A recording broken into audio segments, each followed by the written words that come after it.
Welcome to the Late Night with Chalky podcast. Friends and family, Just put another 4-track behind us. And put another track behind us. brothers On and your 4-track sisters. Welcome to the Late Night with Chalky podcast. Take two. We've got a lot to talk about, but this is only episode 2. And the last time we spoke, we were going to pick up 1990. I'm wondering on your audio levels. I'm just doing your production here for you. Yeah. Like, are your audio levels high I enough? think we're good. Production. But Audio's good. Is that your mic or is it you just picked up? We're just going to use your mic. There you go. yeah. Lyndon, he's the controller over there. It didn't really work out. Didn't really work out this I time. might have to take over. You got to do something, dude. Pick up I something. didn't show up. I didn't show up. Who do you think you are? Show and blow up. Yeah. Okay, 1990. Yep. Lowers contest. What came first? The lowers contest or black and white? Well, it was both. It was What do you filming. mean? It was good. What was first? Did you win that contest first? Or? Bro, the contest of me winning is in that movie. Yeah, it's live. So I what know do you that. mean not it's live, first? but it's Oh, so it's after. yeah. They were filming during the event. That's right. I mean, they It didn't takes know. me a You ever while. watched it? Hey, only too many times. Dude, how funny. I just didn't put that together. Okay, so. Maybe And you he should- doesn't drink. Maybe you should start drinking. I think I probably will after now. I'm sweating bullets here. No, you're an islander, dude. You should be like I am comfortable. boy. So, So Black and White was being filmed. That was Richard's kind of, Yep. breakthrough. Woolie's. It was really the last thing Woolie did at Quicksilver, and then shortly after that, he left and started Volcom. Like Yeah. 91, right? 91 he started Yeah. open. So, So we released Black and White January of '91, and then it was like shortly after that he was out.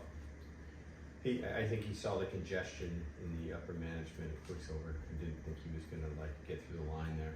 really? Well, I mean, I think that was part of it. He also had a lot of creative ideas, and Woolie was young and wanted to do some fun stuff and be more, I think, in control instead of like in what looked to him probably. I mean, these are my words, not his, but probably looked like a little more of a corporate world that he wanted to be in, structure-wise. Yeah.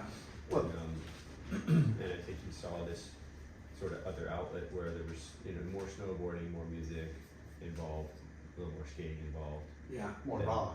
A little more loose and fun and stuff than what he saw with Quicksilver, I guess. But I mean, I look back at those days, and that was like Quicksilver was pretty raw back then, Yeah. It was way Still, cooler. even though it was like already becoming a public, I think What it was already became a public company. Yeah, I think it was. And But they still had the motto. if you don't rock and roll, don't fuck. Yeah, and they could say that, and there was funny stuff, in the videos. There was like videos of like home movies Yeah. that they were making, and especially a lot of stuff they did here on the North Shore.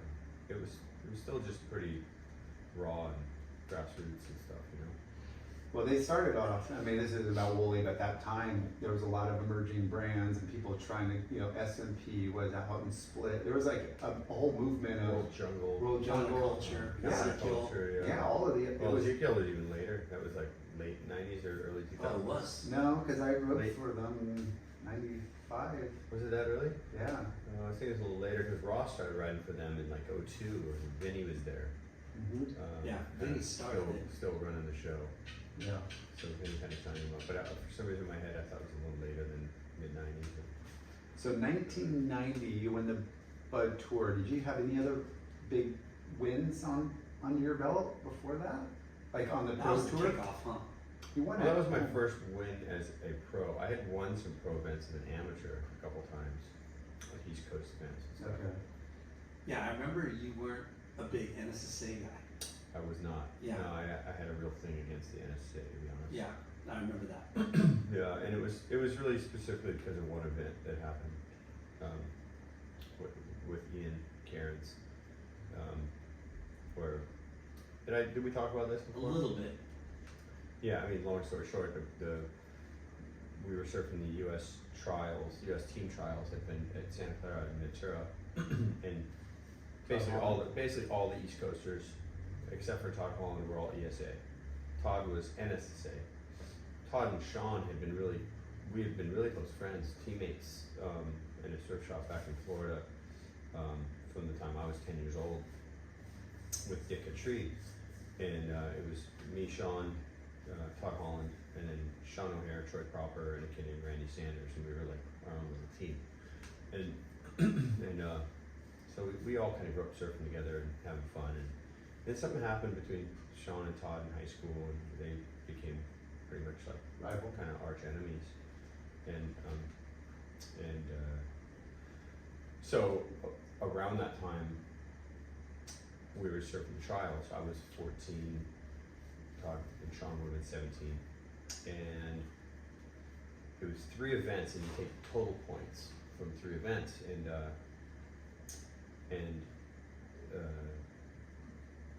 besides this event I'm talking about, we just had a lot of pride in being East Coasters, and ESA was really, everyone on the East Coast surfed ESA, not NSA. Yeah. NSA was a very small, sparse thing. It wasn't at every region.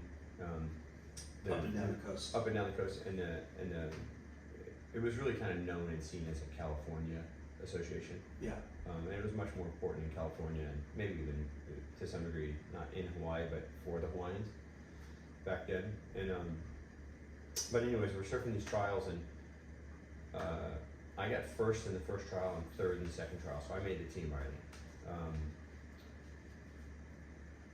When the third trial final goes out to surf in the water, 6-man, top 3 waves, everybody in that heat is an NSSA guy. And they've either already made the team or they cannot make the team, except for Todd. And Todd needs to get first or second in order to be on the team. So Ian Cairns directs Doug Silva, Jim Pinkerton, Dave Giddings, To lay down. to go out, catch 2 waves and come to the beach. Jeff Booth. So good. Yeah, like 4 or 5 of them. And they were shreddy too. It was like these lefts winding down the beach, and they were all like smoking this heat, you know? Like we were just like, oh my God, Sean's gonna make it. Sean was the last guy in. Yeah. And so, you know, Todd could beat him out fair and square, but he didn't. They all came in after 2 waves and let Todd win the heat. So they basically just let Todd get on the team, and it was you know, NSA was really focused on team. Yeah. And it wasn't individual.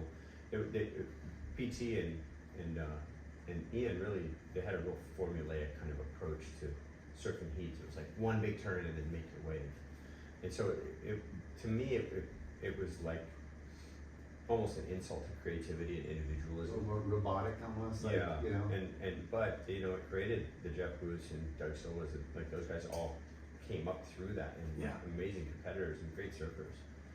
And but you know, they came in on the beach, and I was a little hood rat. I was like 4 foot tall and like 90 pounds, you know. And they came into the beach, and I started seeing what was happening. And I went up to, I think Doug, one of the guys, and I was like, "What are you doing? You can't do this, you know." And he's like, "Fuck you, sit down, kid, shut the fuck up, or I slap your head." Like one of the guys said that to me. Wow. And I was like, oh shit. I think it might have been Trevor Christ. So ruthless. Anyways, Like this. ruthless. And they were like high-fiving, and everyone on the ESA was like fucking ready to kill. Like it was gonna be like a gang fight, you know? And I think he told us too that Todd's mom ran NSA. She ran NSA in Florida, yeah. So that even made it more. Maybe, I don't really remember all that, you know. I just wanted to surf Hana, so I wasn't really like too aware of the politics until this event happened. And it was really a kind of earth-shattering event for Sean. Yeah. You know, he was going to make the world amateur team and surf in the world, even have a chance to go be the world amateur Yeah, champion. it's a And big. at blow. 17 years old, that's a big blow to your ego and, Wow. and your confidence and stuff. And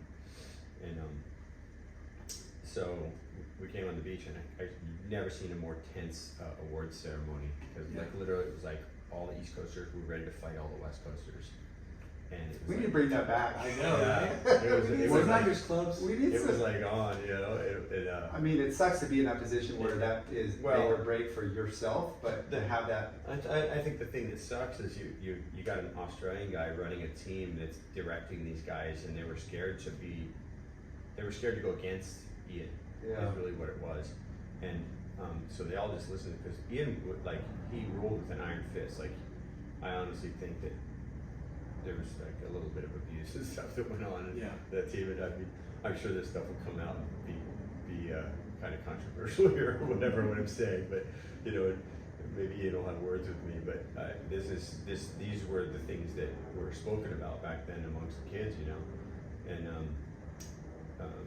and so I was really at that point I was super anti ever the idea of being on the state team. I felt like that was a real I felt like it was a real shot against the team.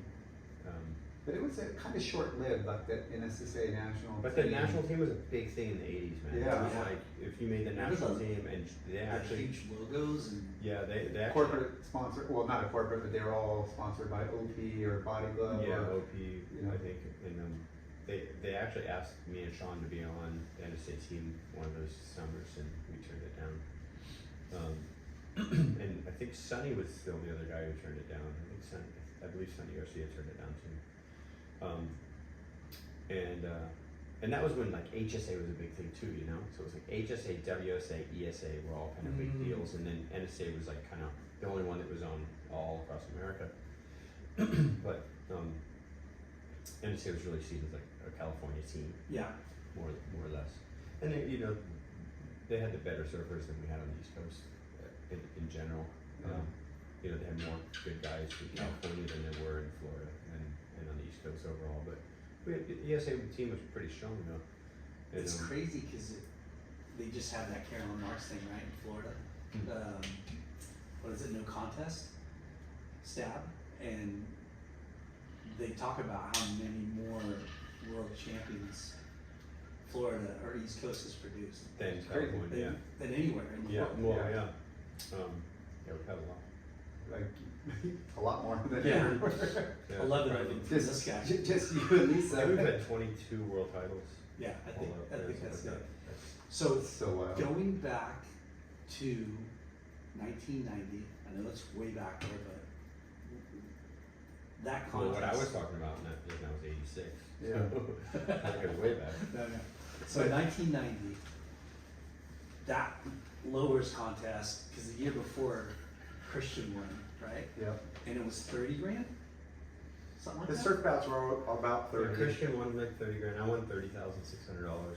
Yeah. And that $600 was six heat wins out of 7 rounds I went through. But, you know, that was a cool thing about the PSA. It was almost like a full feather in your cap when you won a heat, because even if you lost like round 2, you won a heat. Still, you made a little $100, you know, and you paid for your gas money or whatever, your hotel, And Yeah. were And you? there's I a was lot of- there was a- pissed, and I was pissed I lost that semifinal against Chris Brown. You know, I was like, That's another 100. I would have held 700. You know. Hey, it's seriously like it adds up. Like And when you're an 18-year-old starting your senior year, that's $100, $100, man. yeah, your buddies had to slave over full shirts or burgers or Yeah, something. or like park cars all night. You know? Yeah. I just surfed 30 minutes at Trestles in an hour. That's crazy. So were you already pro then? I turned pro on July 3rd, 1990. Okay. That summer. And It was the same day Ronnie Burns passed away. oh wow, The same day. The same day as the day I turned pro. That is crazy. how did Ronnie July Burns die? 3rd or 4th or 5th. It was one of those days. I remember he. Drowned? No, he died of dehydration. Technically, I believe. He's Something riding weird. his bike way Yeah. back up in the hills here and had an accident or something, and then supposedly died of dehydration. I don't know anything beyond that. Yeah.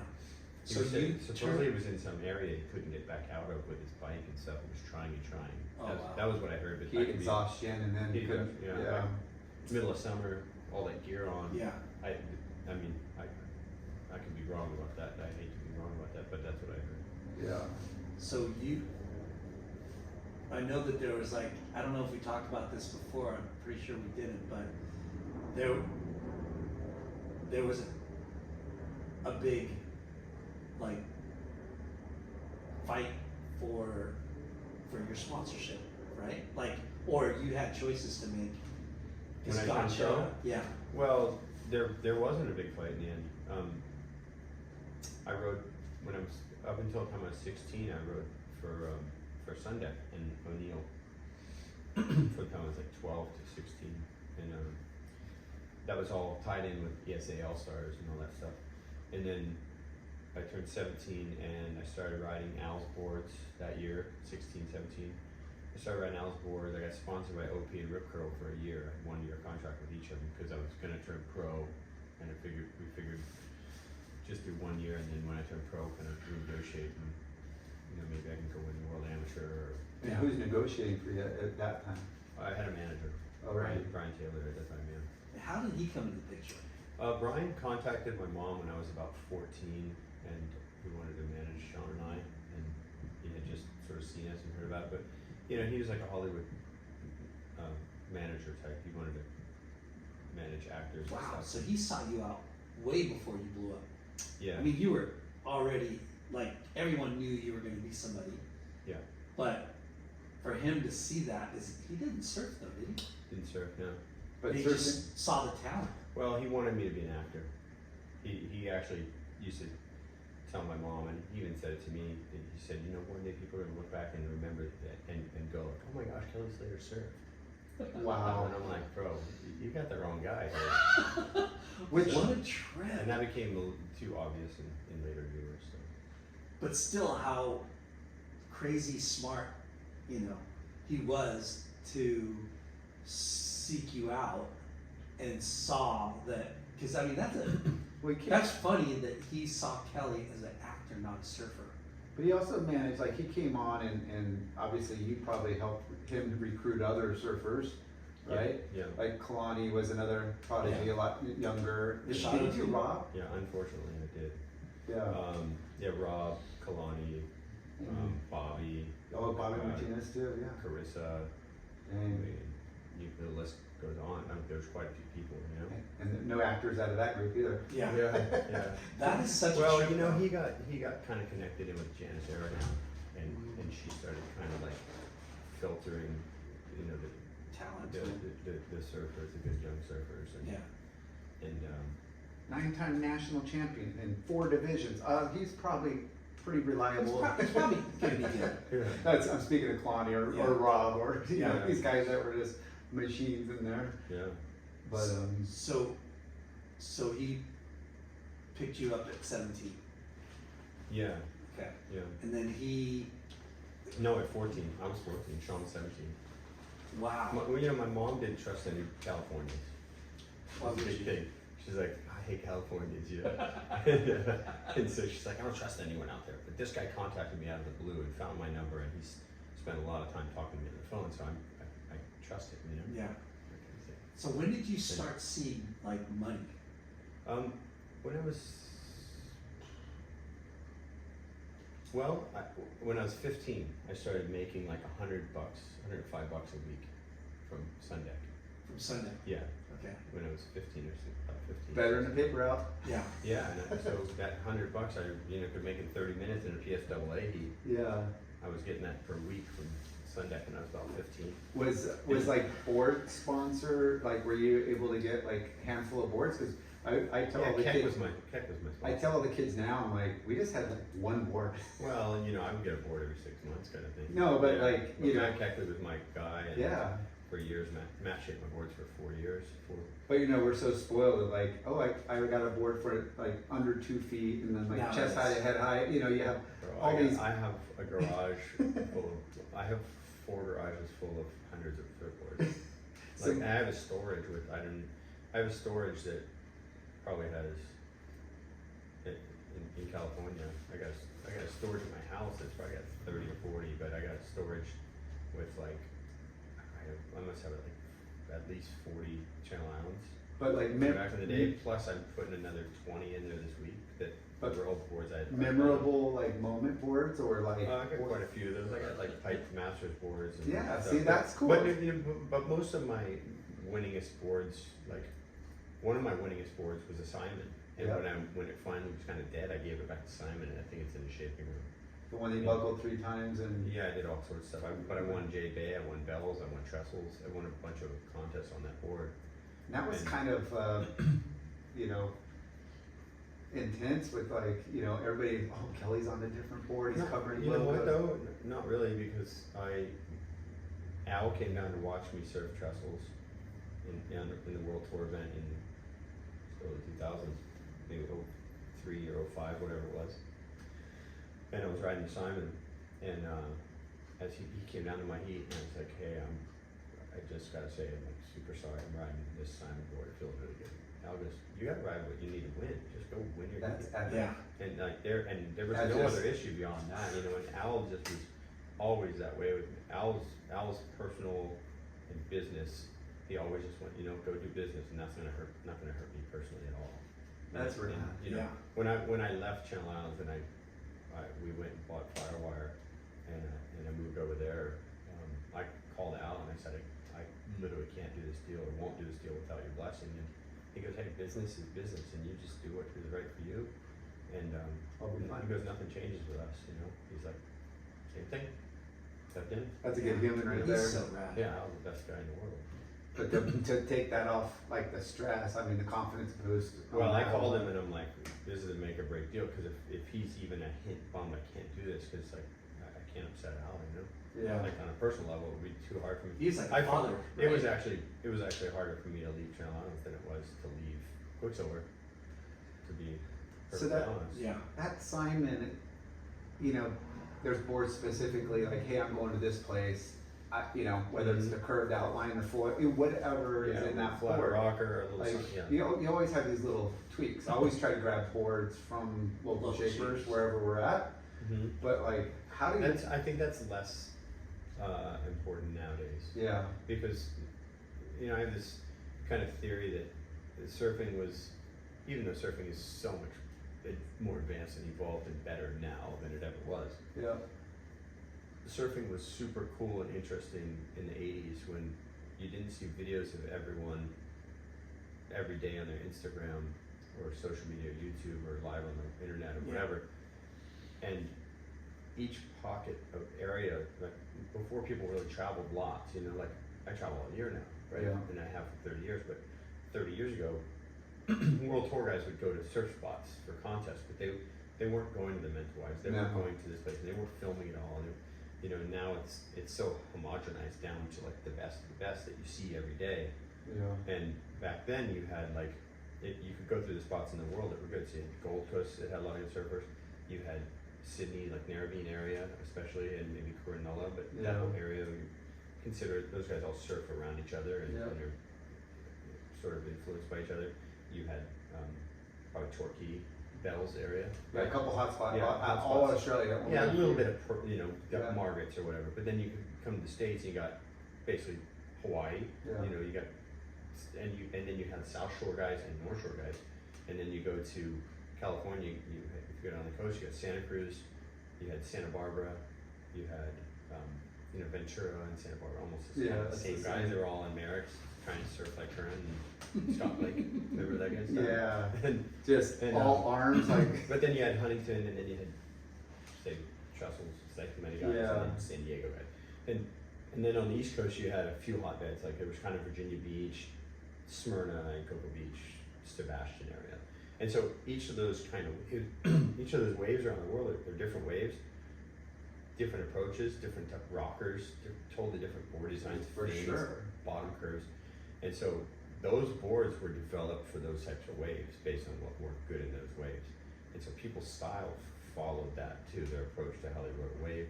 Guys on the East Coast, we didn't get a very long wave, so it's easy to start thinking about doing airs and stuff. Like, I mean, One day move. there's a good argument that airs started at Sebastian Inlet in the 70s, you know, ahead of anyone else. So crazy. They have the wedge. Huh? We had that wedge, Yeah. and it was sort of tailor made. It was like Waco before there was ever a Waco, you know. Yeah. And Like there wasn't a bunch of setups that had crease that you just. yeah, you had a main launch wedge Yeah. and like a closeout at the end of any wave. But that's the wake up before wake up. Yeah. And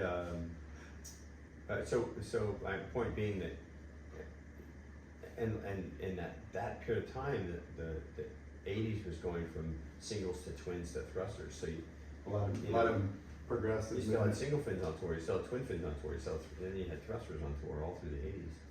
and then you got an even twinsers. So you had all these different styles and approaches to riding waves and making boards and designing that that doesn't exist now because Darren Hanley's making a board for some guy on the east coast of the States, and then some kid from France is getting a board from Takoro in Hawaii or Arakawa, and that board's not just gonna be for that one place, it's gonna be used somewhere else around the world, Yeah. Like, how many guys are on Sharp Eyes now that are riding them everywhere? How many guys are on Mayhems that are taking them around the world? And how many guys does Britt have now in Shadefort CI that, those boards are meant to ride all the waves pretty good? You specialize a few boards probably for, Pipeline and Chopu, maybe for somewhere for bells that has a little less rocker or a little more volume to it.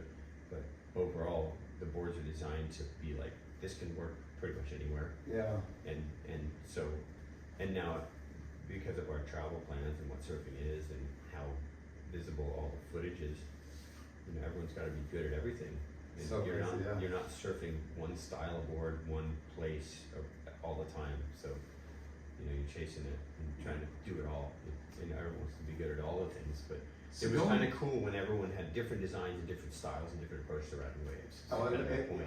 I look at, obviously, we're all on social media, you watch all the, hot, rippers that are dropping posts and clips. It's very homogeneous. It's like all the same. It's like just boom and boom and boom. Yeah. And it's like, Yeah. it's not as interesting as it used to be, Yeah. like, oh, that guy's, I Just say, different, yeah, Just like, different, but it's yeah. interesting if you see how good techniques are, but when it comes to like telling a story about a place you went to, if you go back and watch Storm Riders with Thorne Philander and Joe Engel surfing Neos, it's very different than What watching you see it a now. Taylor Steele clip in the 90s or into the 2000s or what you're seeing now on someone's Instagram. Yeah. It's all different evolution of things, but I like, because I grew up with all that, it's really nostalgic for me. Like I surfed VLAN 2 days ago, like as good as it ever gets. It was so fun. And I was literally trying to channel Buttons Yeah. when I was 8 years old, watching him surf single fin out at VLAN. And Yes, every time I do a turn, I literally still think like, oh gosh, remember that turn he did, or that way he got barreled and sort of spun his fins coming out of the tube, or Yeah, unique approaches and different styles, and yeah, It's funny how images and video are forever etched in your mind. yeah. And to think how many people you talk about Buttons, but think about all the people in your generational. Like, oh, if I asked how my many people kid, think about Slater. if I asked my kid, do you know who Buttons was? He'd be like, who? Yeah. Like, just Yeah. because they Sure. didn't have the same We history of what they watched growing up. It's not, right now it's, we just had the first ever professional surfer on the podcast, Corky Carroll. that was Corky's his class. classic. Was he the first pro? Yeah. How can anyone be the first pro? How can you be the first pro? Don't you have to serve a pro contest, or is it getting paid? Getting paid. That's his thing. But people were getting paid in the 60s, yeah?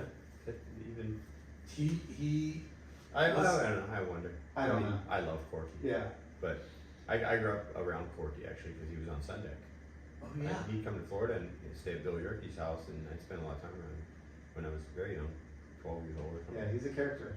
He Yeah. is so funny. He's classic. But he He supposedly won more amateur trophies than any other person by a long shot. We learned so much about him in our conversation. How he's epic. yeah, like, did you know that he was on the Gong Show? I think I knew that. And they won. Oh, really? Yeah.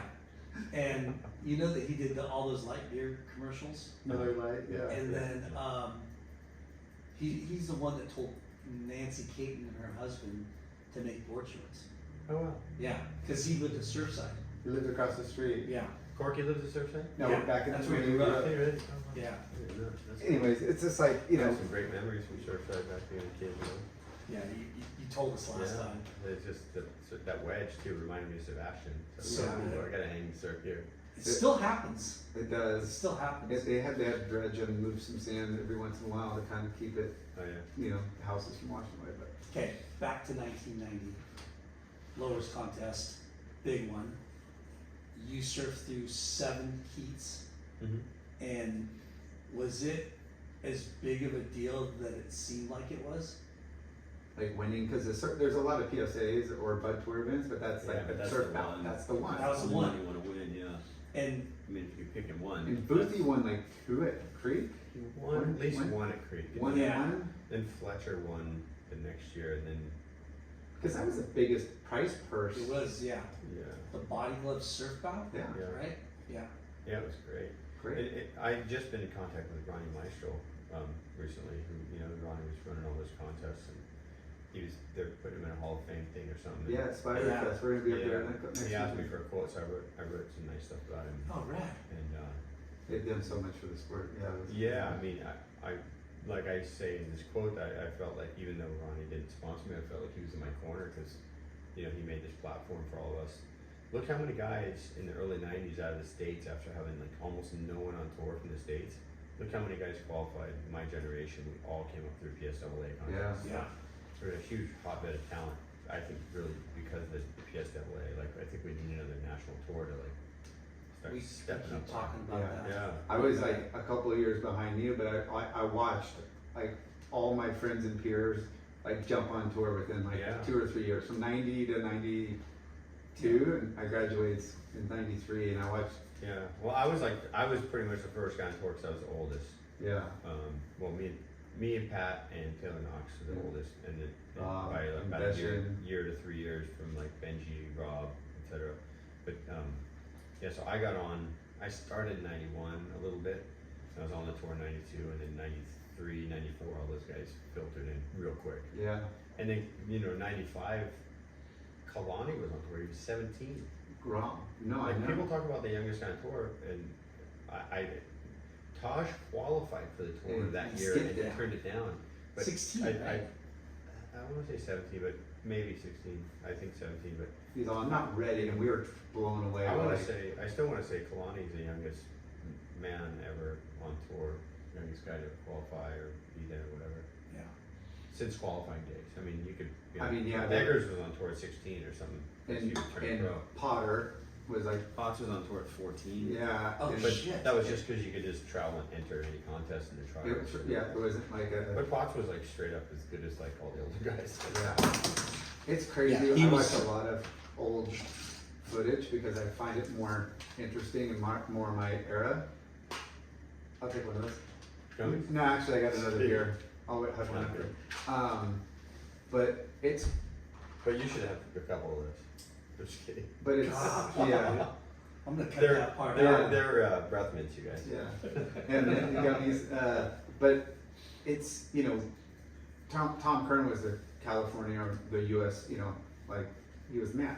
Yeah. Tom was. Well, look at everybody, Every- everybody in California, but pretty much everyone in the States.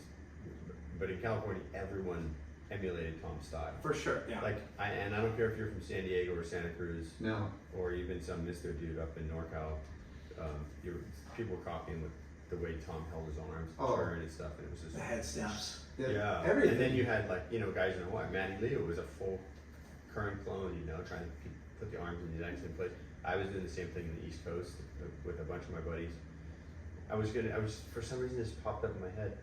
My best friend when I was a teenager, best surf buddy that I had, he used to take me to school every day because he had a car and we'd go surf contests together and stuff. He surfed for Surfers Alliance, and his favorite Yeah. surfer was Marty I Thomas. was just gonna say, that's the only guy I remember Yeah. wearing it, is the big freaking Yeah. triangle Yeah. at the Big nose. triangle, Because yeah. he was living in Seal Beach at that time. Yeah. And but my brain couldn't think past Kern. I'm like, how can anyone not think Tom Kern's the best guy in the world by Yeah. a huge margin? Your Like, best friend thought Marty Thomas was better than Kern? His favorite surfer, his favorite style was Marty. Wow. Yeah.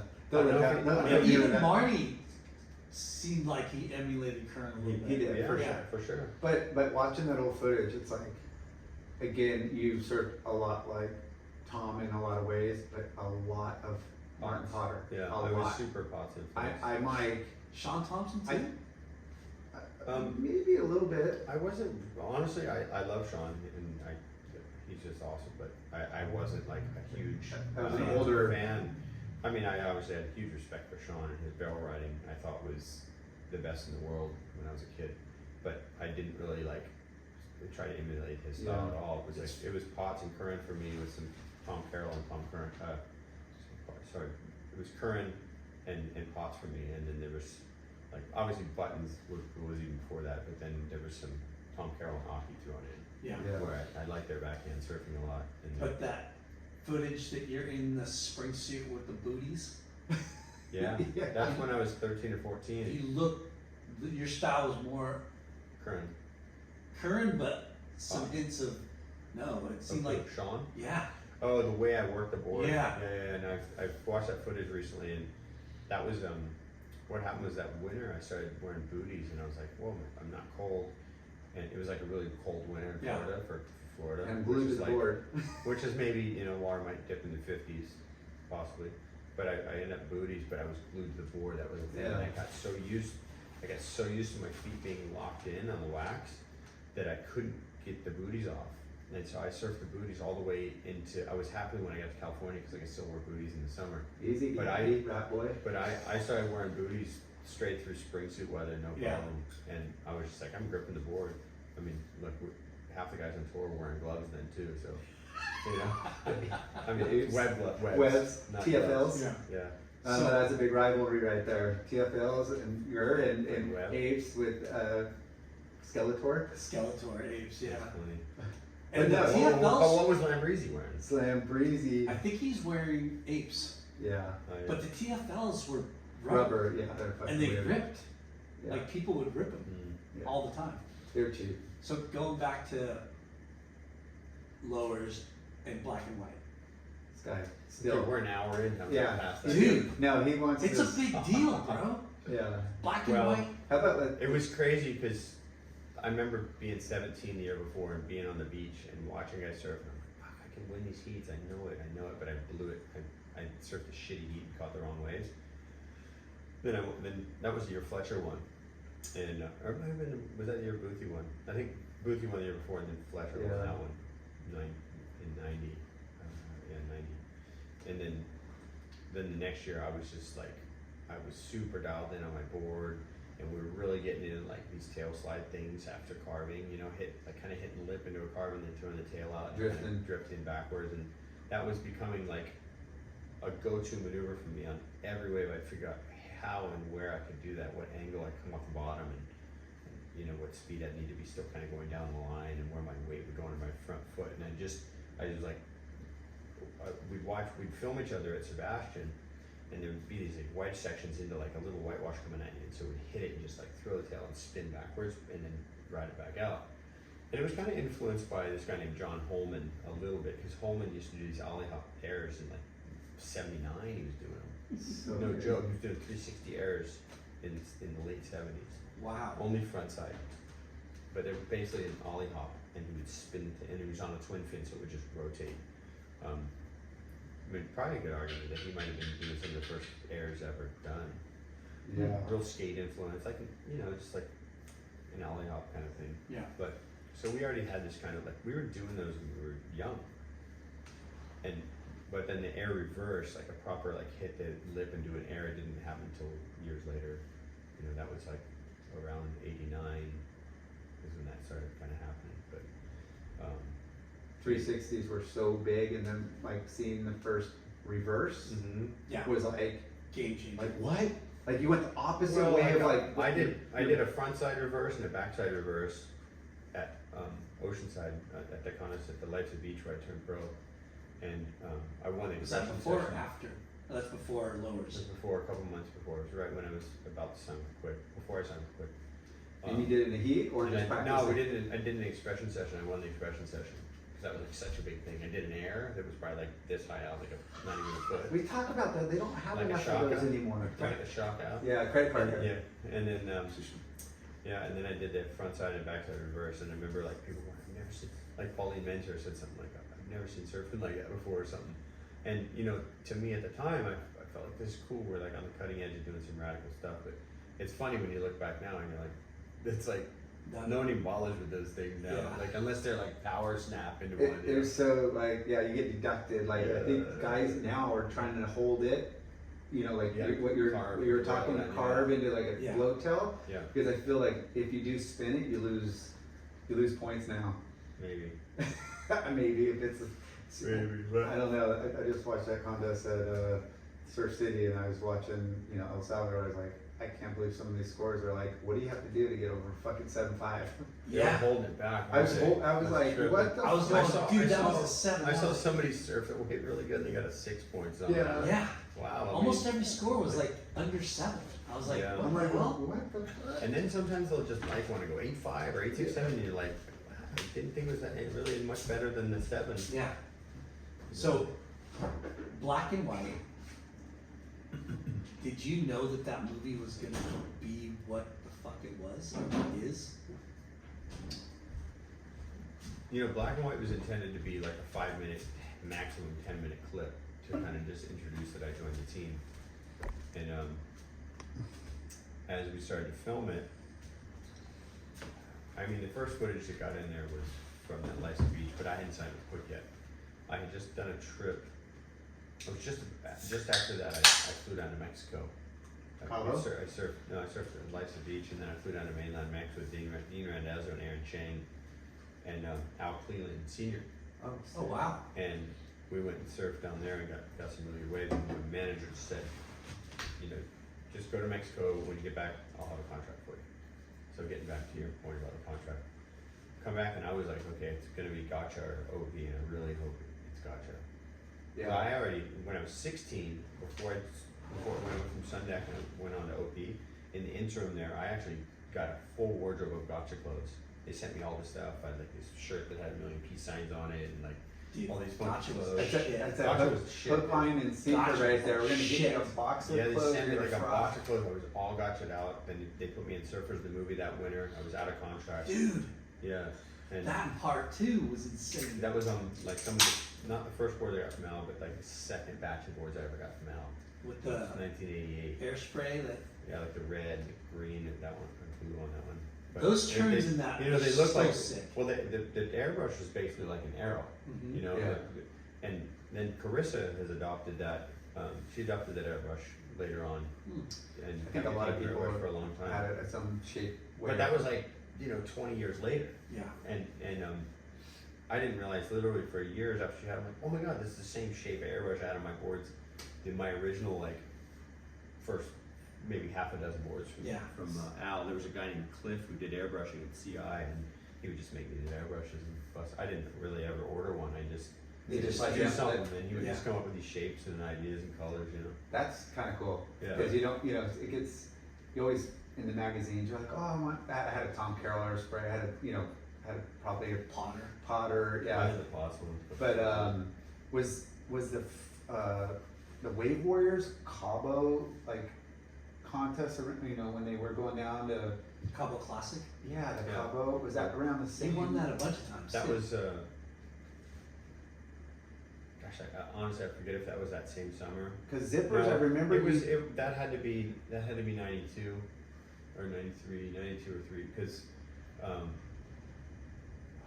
man, I'm trying to remember what board. I don't think it was Merrick, but maybe it was. Yeah, it was on Merrick's, but those are all Merrick's. But I went.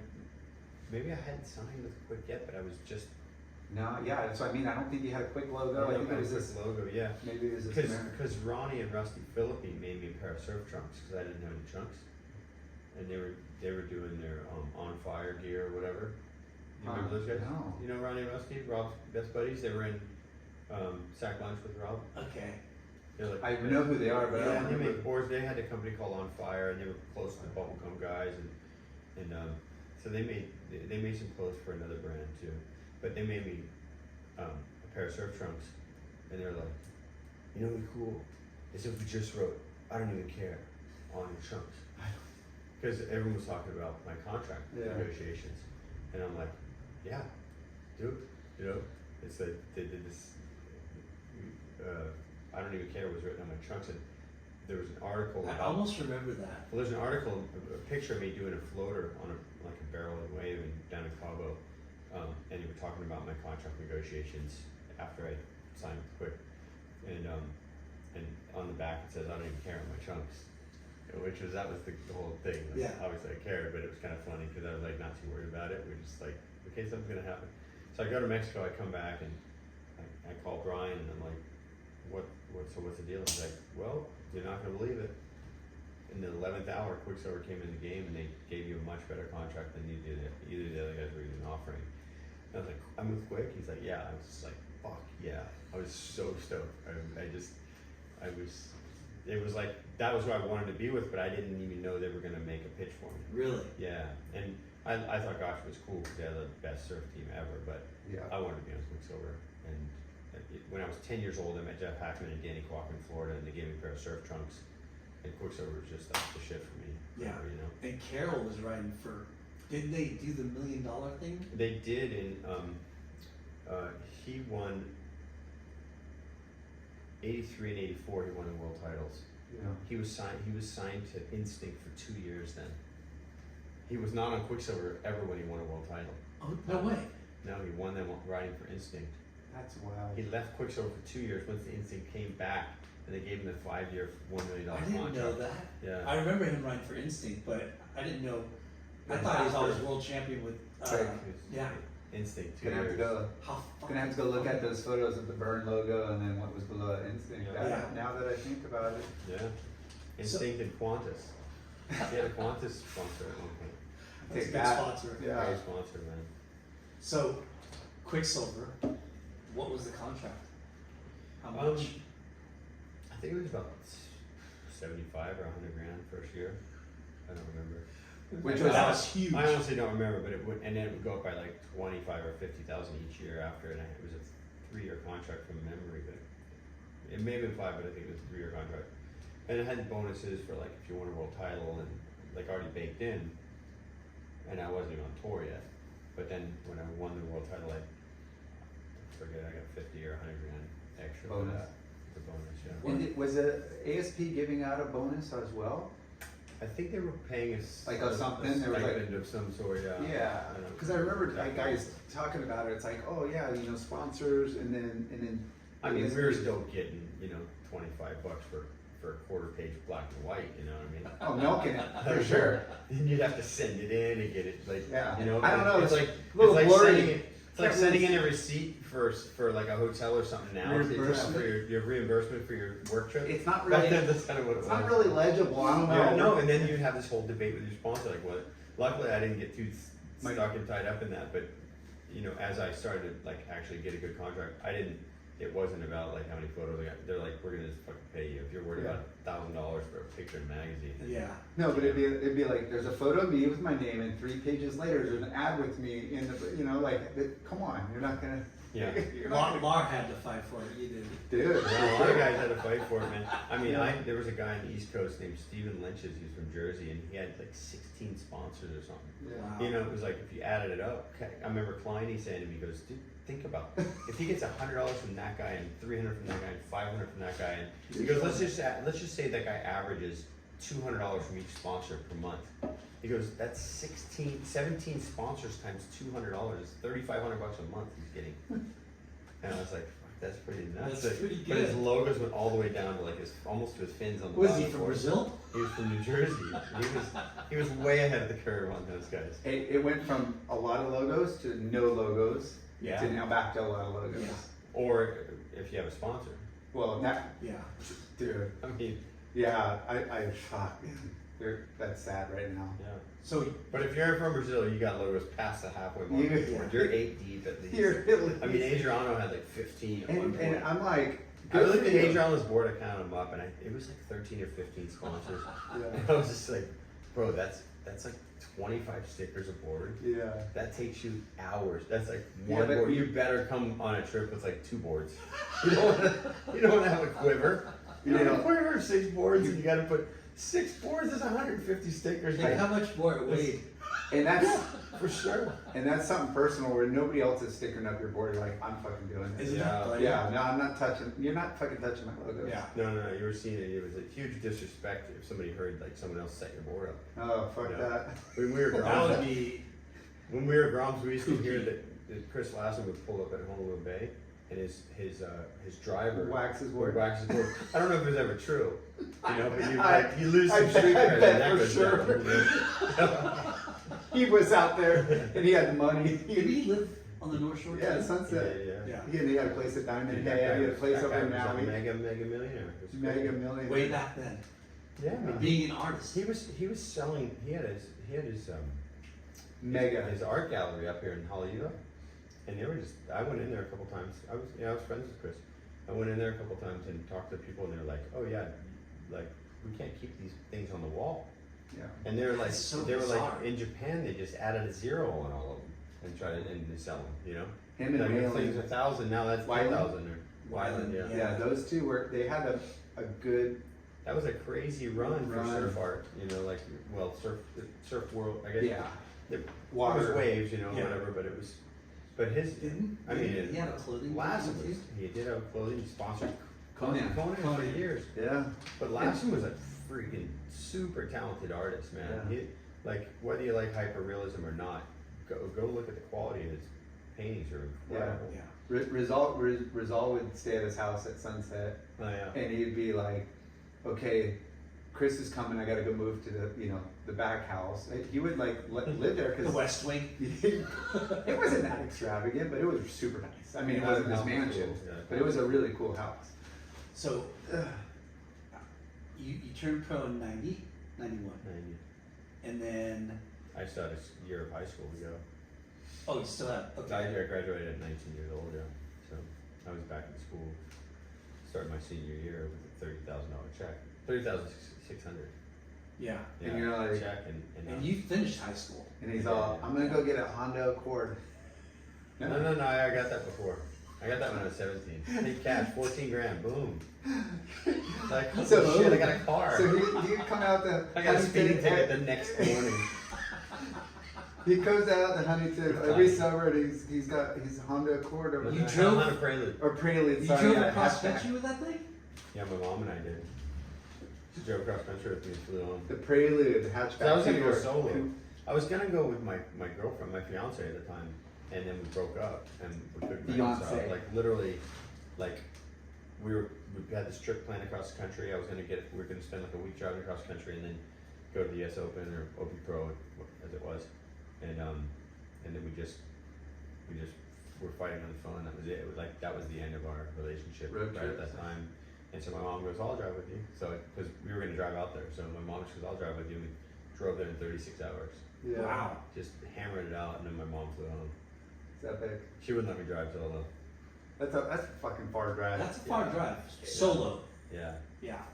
So Wrong. I remember driving 780 miles through Texas. I think that's how long it was. 780 miles. get Just what you want. Texas. It's Yeah. a fucking big state. So you turn pro 91, you graduate high school. I mean, you know that you're going to be a professional surfer. Yeah. Did you have any other aspirations, or that was it? That was it. No, Surf. That was it. Yeah. That was it. I mean, from what you've already accomplished, like, and everyone. I mean, that you knew- I knew if I didn't get hurt, I was gonna have a career in surfing. You know, but there was always that idea of, well, if you get hurt. My mom hammered that home for me for years. Back up. So Backup plan. I did good in school. I didn't make a backup plan for myself. I didn't think I needed one, but at the same time, I knew if anything ever happened, I did well in school and I'd be able to get into a college or, you know, be able to find a job. Yeah. Whatever. What other like interests did you have? Like like Um, arts, study, music. I know you love music and yeah, I wasn't really into music yet. I didn't start playing guitar till I was like 18. I mean, I like to fish. the Florida. Fish. You better. I like to play tennis. Athlete. I like to cruise chicks, you know. Yeah. You know, when you're 17. Cruise chicks, Cruise suck chicks, face. Suck face, yeah, that was it. Like, Well, cruise I chicks, mean, suck face. What was yeah, that in? you're- Golden Pond? Yeah, On Golden Pond? was something it? like that. Yeah. but you're a kid. It's all that mattered. So, Surf, sports, Yeah. chicks. how long were you on tour? But to answer that now, like, I always, after years of traveling and meeting all sorts of people around the world, and then, you know, seeing friends that were just kind of stuck in their one thing back home and, you know, kind of a boring little town. Yeah. I was like, well, the perfect job would be either a chef, a personal chef, or a massage therapist, body work trainer, and like either of those things you can go to anywhere in the world and people need it and want it. You'll never be out of work. You'll never be out of work. Never. Yeah. If you're good, But you'll like, never be out I of mean, work. if I were gonna live in one town and you wanted to have like a vocational skill where you're gonna make good dollars per hour, I'd Yeah. probably be a plumber. Plumbers. Yeah. Plumber, electrician. You show up at the house, you got paid $80. Dude, Like fuck. these guys come over, I'm like, how much is that for 32 Yeah. minutes? Especially here on the North Shore. We only come to the North Shore, bro, like Tuesdays every other week. You're like, wait, what? No reception. You're like, wait, you want me to come out what day?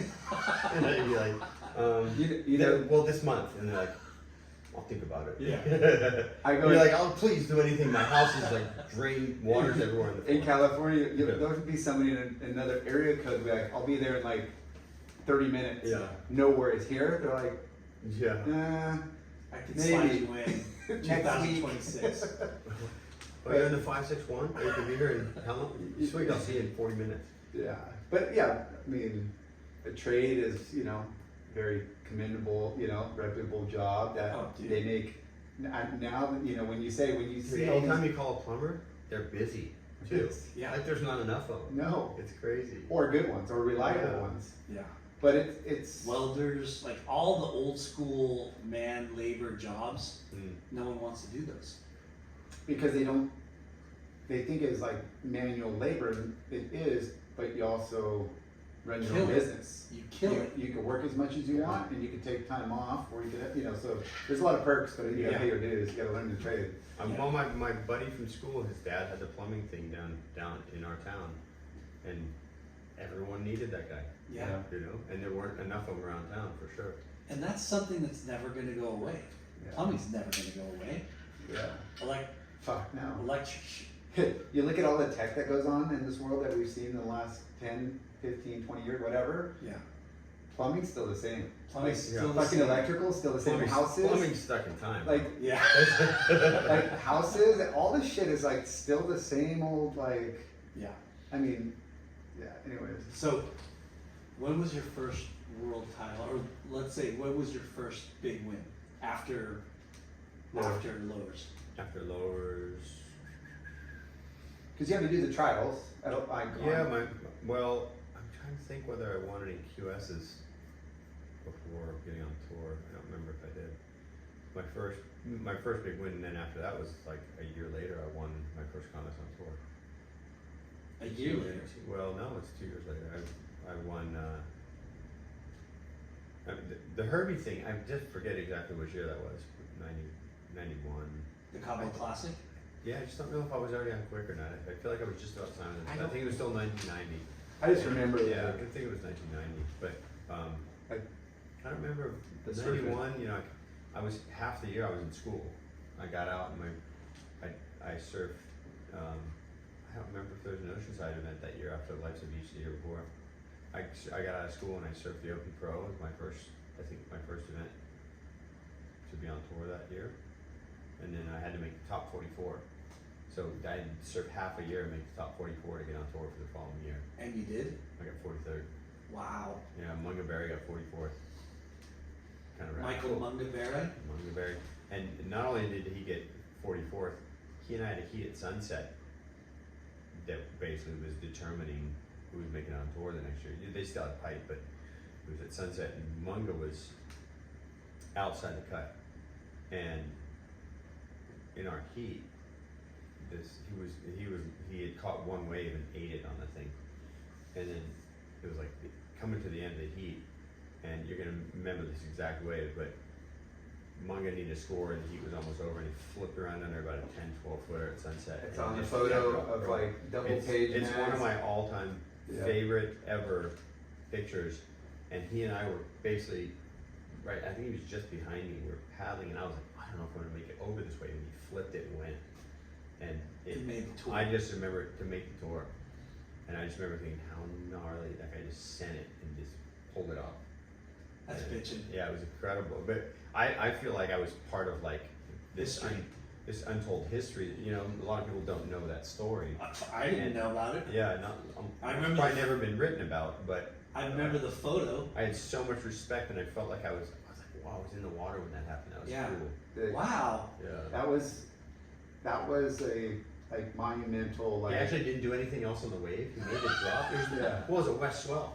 You know, West a lot of times doesn't have any wall. Yeah. And he just barely makes this free fall thing on a 10-12 footer, and then basically just rides straight and rides away. I got like a 9.1 on it or something. Wow. Like, It was like you're basically you could have called it a 10 just because that's what Sunset is, a big drop. Really. yeah, Too. there's a couple of those memorable inside barrels, but the two like outside drops was Richard Schmidt and Mungaberry on those two. That is, remember, like there's just feathering and like. There is also an old crazy one at Curran where he flips around and I swear the thing is breaking over him. He's paddling down the face and he somehow got up and like turned into two and made a wave. It's a big wave. Like if I saw that today, I'd be super impressed. Like it looked like if you saw a guy doing that today, you'd think this guy doesn't know how to surf and he didn't look at the wave and it broke over him. Yeah. But Curran was like standing up, paddling halfway down the face and then stood up in the barrel. I did one of those Wild. and didn't make it, and then ended up on the reef. Yeah, there you go. I'm like, how do you hit the reef on at sunset unless you're on the inside? It's out the back on the west pole, Right. and went straight to the bottom and got pinned. And I was like, How deep is it? and then Love Hodel, no There's joke, some holes up there. comes like I almost drowned. I think the only thing that stopped me from freaking out is I hit the bottom and it shook me out of like how deep and gnarly it was. And then I'm like, I go all the way around and he's like, that wasn't you on that one. I'm like, which one? The one that it barreled over me and I went straight into the lip? Like, yeah, that was me. He's like, I thought you were dead. And the other one, Chava Greenlee, burned me. And he looked back at me and just like, and I had nowhere to go, and I pulled in behind him, and the board flipped over and hit me like right in the, knocked the wind out of me in the like solar plex, because it's either straighten out, where I knew I was gonna get Were you in the destroyed. heat? No, just resurf. Oh wow. Yeah, but dude, that wave packs a punch. The footage that I remember. I tore my labrum out there. I've had hip injuries for 34 years from a wave out at Sunset. Yeah. The only footage that was like seemed like it was good sunset, is it Filthy Habits, where it's like Kong like hand jiving. Go watch the contest where Shane and I made the 4-man final and Shane won at Sunset. Early mid 90s. The waves were out of this world good. Really? It started out in the morning like 4 to 6 feet. It just went like 6 to 8 foot, and then 6 to 10 foot for the rest What of the was it afternoon. called then? It was XL. Maybe. It was XL Pro. Okay, Maybe it was XL. I'll have to They- find they- that. Ricardo, what's the guy's name? The guy who got second. I can't remember. Brazilian guy got second. I got third, and then maybe Ross. I forget who got fourth in the contest. But Shane was just on fire. But the waves were pumping, and I caught the best wave I've ever had at Sunset that day. Insane, like sheet glass too. Like this, there's a picture of me pulling the barrel in this one, and you can see my reflection in the bottom. It's so glassy, which doesn't happen at Sunset. So I don't know what was going on with that swell, but it was. Yeah, spectacular. it's a tricky but fun wave. It was good the other night. I surfed it a few days ago on the last North Swell, like a week ago. Yeah. And it was super fun, really fun inside bowls, very uncrowded. Yeah. So, first World Championship was what year? 92. 92. And That was your first full year on tour, pretty First much. full year, yeah. and what were you? I didn't win the rookie of the year. I was pissed about it. I'm like, I'm a fucking rookie. You won the tour? They're like, well, you surfed on tour events last year. I'm like, yeah, but I didn't do the whole. I didn't do a whole year. I wasn't. Who did they give it to? Gave it to Shane Besham. Wow. No wonder you burned him on that OP Pro. Yep. What I remember is him. He burned me. He dropped it on me. You got the interference. You know what's so funny is I bring that up all the time because To Shane? No, No. like Gabriel Medina is like known for like Tactics. tactics and doing whatever. I'm all. Kelly Slater is known for tactics. Damien Hartman used to do it. He did Tom it to Curran did exactly what I did Yeah. to Elko at Burley Heads. Oh, I remember in that. 1990. And Yeah. Damien did In it to 1989. And then Damien Merriman did it to Carol or somebody. Who did? Damien Hartman took off in the white water World title that day. and like burned somebody on a wave. Yeah, he took off on the white water and Yeah. got Tom on it. Anyways, these are so long ago that people forget, and I'm Yeah. like, Dude, I got an interference against Sunny in Habara Beach in Japan, and I was like, we were like 2 or 3 events from the end of the year, And if I won this contest, it was basically like I can't lose the world title. And Yeah, we're in the quarterfinals, and me and Sonny, I'm smoking Sonny. I was like on a heater, and he just couldn't get going on these waves, and I just kept picking the perfect waves. It had like section. I was getting like 9s, and then Sonny and I were paddling for this wave, and he has priority. And the rule back then was like, if a guy's foot hits the board and you still take a stroke, you got interference, no questions asked. Very. And so Sonny sees me still, like I had like water on my face trying to catch this wave, and he sees like my eyes closed or something. He stands up really fast and he goes like this to the judges. Doesn't even try to ride the wave. Just gets it. Keeps out like giving interference. He starts laughing over you. Hey. I'm like, fuck you. He's like, you're trying to get me now. So it's top 3 waves. I had 2 9s, like a 9-5 and a 9-1 or something. I had like 18 Just sit on him points. after that? No. He had top 3 waves, and he had like 3, like he had like a 7 and a couple of high 6s, and got just enough points to get ahead of me. Oh. But like I almost caught him on 2. Yeah. And he was like, we got up on the beach, and I was fuming. I was like punching the judges stand and stuff. And he A comes whole up wave deduction or half? They whole took a wave whole gone, back the whole then. wave gone. Oh my god. and Sonny comes up and he's just laughing at me. I'm like, fuck you, man. He like might have cost me the world title. He's like, I'm trying to win the world title. I'm like, good point. Wow. But yeah. Anyways, it was. So your first year winning 92, the first world title. Yep. Did you think you would win it that quickly? Because you did half the year. I did half the year, and I saw where the low was, and I thought I could win the world title. Yeah. And what contest did you win that year? I won Hossegor, which was Rip Curl, and then I won Pipeline. 2 contests. 2 contests. I got second to Tony Ray in Lacanau. I got Tony Ray. Tony Ray beat me in Lacanau. Dude, that That was- mofo was dial-a-bomb. Oh yeah. All the Incredible time. wave knowledge. Incredible wave knowledge. Impeccable Yeah. water Well, the funny thing knowledge. was, about my first win at Hossegor was that the week before I lost to Tony Ray in like 2-foot surf in Lacanau and shore break. It was like a reformed shore break. Yeah. And like I was going out there, everyone was 100% positive I would win. I was a small wave guy, Yeah. Tony's a big wave guy. Yeah. Tony smoked me. Like he got all the good waves, getting little barrels and like hit the closeouts and like just beating me. Like I just remember being so frustrated, and that he's like, I'm not even in this thing. Like he just got my number, and I thought I was gonna win my first contest on tour. Like I was so like bummed. I mean, I was happy to make the final, but then a week later, I make the final against Elko in Hossegor, and it's big, like 6 to 8 foot, and I beat Elko, who's the big wave guy. So it was like this weird flip, but I think the second in Lacanau probably made me hungry enough to win a week later. And Elko was coming off, like, straight off at number 2 in the world. Like, he was. Yeah, I think number 2 the year And before. people just always style aggro, and I'm all, watch where he turns and watch like he, outside the widgets and the, aggroness, when The hand jives. he was fucking. He was a hand jiver. He was, but yeah. Didn't you have Yeah. beef with him? Elko? I don't know if I had beef with him. He had beef with me. I think everybody did.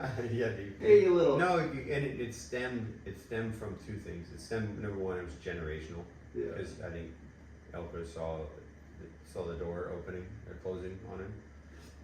With the changing of the guard, it was like the Shane Herrings, the Shane Powells, and then all these, American guys coming on and stuff. A lot of young good Aussies too at the time, and then that heat we had in Hossegor, I was surfing in trunks. It was August, but it can be still pretty chilly in France. It was warm enough for trunks, but I surfed like 4 heats that day, and the final was the 4th one, and I was really cold. And I was trying to warm up after I had this second semifinal, and then I had a short break, and I was trying to like go up and dry off and get warm. And Hodo's mom, she was like this 400-pound woman. She was just hugging me, trying to keep me warm with like her body temperature, and they were like, we're gonna start at this time or whatever. And then at that time, I got my jersey and I jumped in the water, and it took me like 11 or 12 minutes to make it to the takeoff point. And by that time, Elko's fuming. He's looking at his watch and he's losing it. And he's, and then we come in and the wind was blowing out of the north pretty hard, kind of like grooming it offshore on the rights, but it was like really strong wind. And This guy knows it. The winds. Fucking It was yeah. 12 knots at a northeast Yeah. night. Yeah. that was blowing. It was a little more actually onshore, but it was pretty. But anyway, so when I came in, I remember trying to listen for the scores because I didn't know if I won. I couldn't tell if I won or not. And I'm like, oh well, man, you know what? I made the final. 'Cause I came running off the beach and I remember it was so windy I couldn't hear, and there was all these French people around me that were going, yeah. And I thought they just were like being my fans, not like I won. So I didn't trust it. I'm like, okay, and I'm going, did I win? And nobody spoke English. Did I win? And I'm trying to like listen. It was so windy, the wind was blowing the sound like away from me. Well, that and the tides, they could be a half a mile away with the wind. You know, But I got washed way down the beach. It was a gnarly current. That was why I got smashed by a set, got washed way down to the south, and I had to paddle all the way back up to Elko. And then, back then there was no like jet ski assist or something. Like, then you had to like run back up the beach, paddle back out, and I was like, I might not make it back out. But I don't know. I ended up beating him and ran up the beach, and then he filed this whole like protest because they didn't run the heat on time. It should be rerun now under different conditions, or he had this whole theory. I don't know what his theory was. Like, wait, do we just go out and keep surfing until you win? Like, dude, you lost. Like, take it on the chin. It fucking sucks, but it'll make you hungry next week. And that's how I saw it. But I think from that moment on, I think that somehow inside Elko convinced himself or thought that I was disrespecting and like putting him in a weird dilemma by delaying the heat. And I wasn't. He didn't realize I was paddling that whole time. But he came in and he didn't want to come on the stage, and his wife came down and she was like cross-eyed, like giving everyone stink eye and like yelling in French. And I was so uncomfortable. I'm like, I just won my first contest, and this guy's making it super. Like, I mean, there's always gonna be one guy that's bummed, but that was your first. It was my first ASP win. Yeah, first ASP win. And how did it feel? Oh, it was insane. They didn't do chair-ups then. I remember I got drunk that night, and we were at Rock Food, and Danny Kwok was there, and I was like, and he's like, hey man, congratulations, and I grabbed him, and boom, and I headbutt him right in the forehead. I think I might even cut him, but he's like, whoa, like he was so bummed at me and just fucking headbutted my boss. Hey, we're gonna be hanging out with him next week. Yeah. Yo, there's something to take out. That is hilarious. And I thought I was just like celebrating happy, and I didn't realize like how bummed he was at me. He told me years later, and I'm like, I'm sorry, man. Because you don't really drink, and you've never really partied. No. All your life. Every once in a while I have beer. Through the early '90s, through the '90s a little bit, I drank a little bit, but not like. Not the way that this guy gets. What are you talking about, dude? I mean, I just get pretty drunk. I haven't had as much as either of you tonight, but Hey, this guy over here on his Bud Zeros, he's wasted. No, I just going through a couple breakups. I get drunk a few times, and then if I started to feel like it was becoming like a thing, I was like, okay, just stop right now. Just stop. But I was really sensitive to it because my dad was a drinker, and it was like, been alcohol was in my family for a long time. So Well, that, and you saw it as I'm sure on tour, you see guys take their fair share of partying and stuff. I see guys out partying. And that was the thing Sometimes. in the 80s. I mean, I go out sometimes, like we go to France, and I go out sometimes 3, 4 in the morning. Which is normal. But I wouldn't be drinking. I would drink a Coke or something. And because we're on California time, you go from California time straight to France and be competing like 3 days later, and you had no time to adjust, so you'd just be like up all night, just like you can't wake up in the morning, get up at like midday, like groggy. And I remember going out.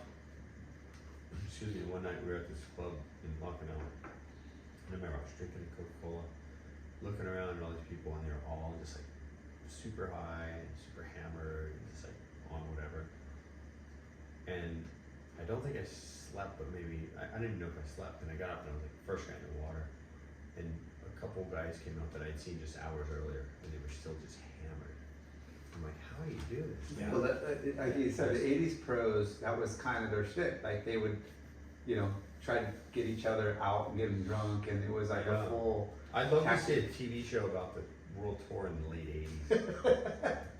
It would be interesting to see. You go back to Damien and Barton and all that, and you get them all to basically write stories, and then you make like a modern, like make a TV show now about that time. But super entertaining. It wouldn't really be about the surfing.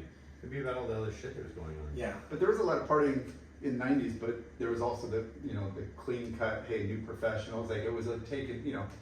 it was just a little bit more serious. Where in the '80s, like Curran, he didn't tell people he was doing all these trainings or Yeah. doing whatever ballerina shit or rollerblading or whatever. I remember Keckley telling me, I was staying in this hotel in Burley, and Tom would run the whole 15 flights on one leg and then go down and do the other leg. Shut Fucking up. wild. I don't know, Keck would tell me this. No, he was crazy. Wow. Yeah, and Morris used to tell me Tom would run the sandhills way faster than anyone else. Yeah, He had the most speed and endurance. yeah. That's, yeah. He was nuts. But again, a lot of that was hush hush, and nobody really knew. The He only one was- they knew that Tom Carroll did. yeah, Worked out. but there was a lot very of few stuff. that like Well, showed. Tom actually did ballet because his daughter did, but he went into a couple classes. And then the next time you heard about someone working out, it was Potts when he won the world title in '88. I Yeah, didn't know Potts worked out. Yeah, so because you got all well, he hired my old roommate Stretch Cooper in Avalon. He worked for Quick forever, but he was Potts' sort of best friend. They were best friends, and then Potts had this manager that Peter, what's his name? He took advantage of a bunch of guys, Barton, Tom Carroll, Potts, etc. And he was like Peter Manstead. Peter Manstead, I think was his name. Not sure. And it ended badly with everyone he worked with. Like Barton told me it cost him like $20,000 to get rid of him after a month. Man. And so he just had a bad name with people. But so Stretch with Potts and his manager broke up. Stretch managed him just as a friend. I don't think he got paid, or Potts maybe took him on trips or something, Mm. But Potts that year was training with Rob Roland-Smith. That's right. That was the Working out. big That was a Australian big trainer. thing, yeah, and Rob ended up getting brought into Quicksilver and training people, but yeah, so Rob, that was like the next time you really heard someone like working out hard. Potts goes and works out, stops partying, wins the world title. It's a pretty easy equation, so those kind of things had big effects on me. Yeah. So He won in what, 89, 90? Yeah, 80, 89. Barton was 89, or 80, Yeah. Barton was 88, Potts was 89, Curran was 90, 90. Damien was 91. Yeah. Potts won it twice, right? No, Once. Once. Yeah. Jeez. Yeah. So- not too many had more than one, man. Yeah. Carol had two, Damien had two, Curran 3, Slater, I don't know. So Slater wins your first one. And it wasn't even the dream tour, it was the shitty, Oh yeah, Yeah. it was. You It show was up on a- Monday, you start surfing, you finish on Sunday. it was a shitty. No matter what the waves are doing, there's trials going on. It start Monday.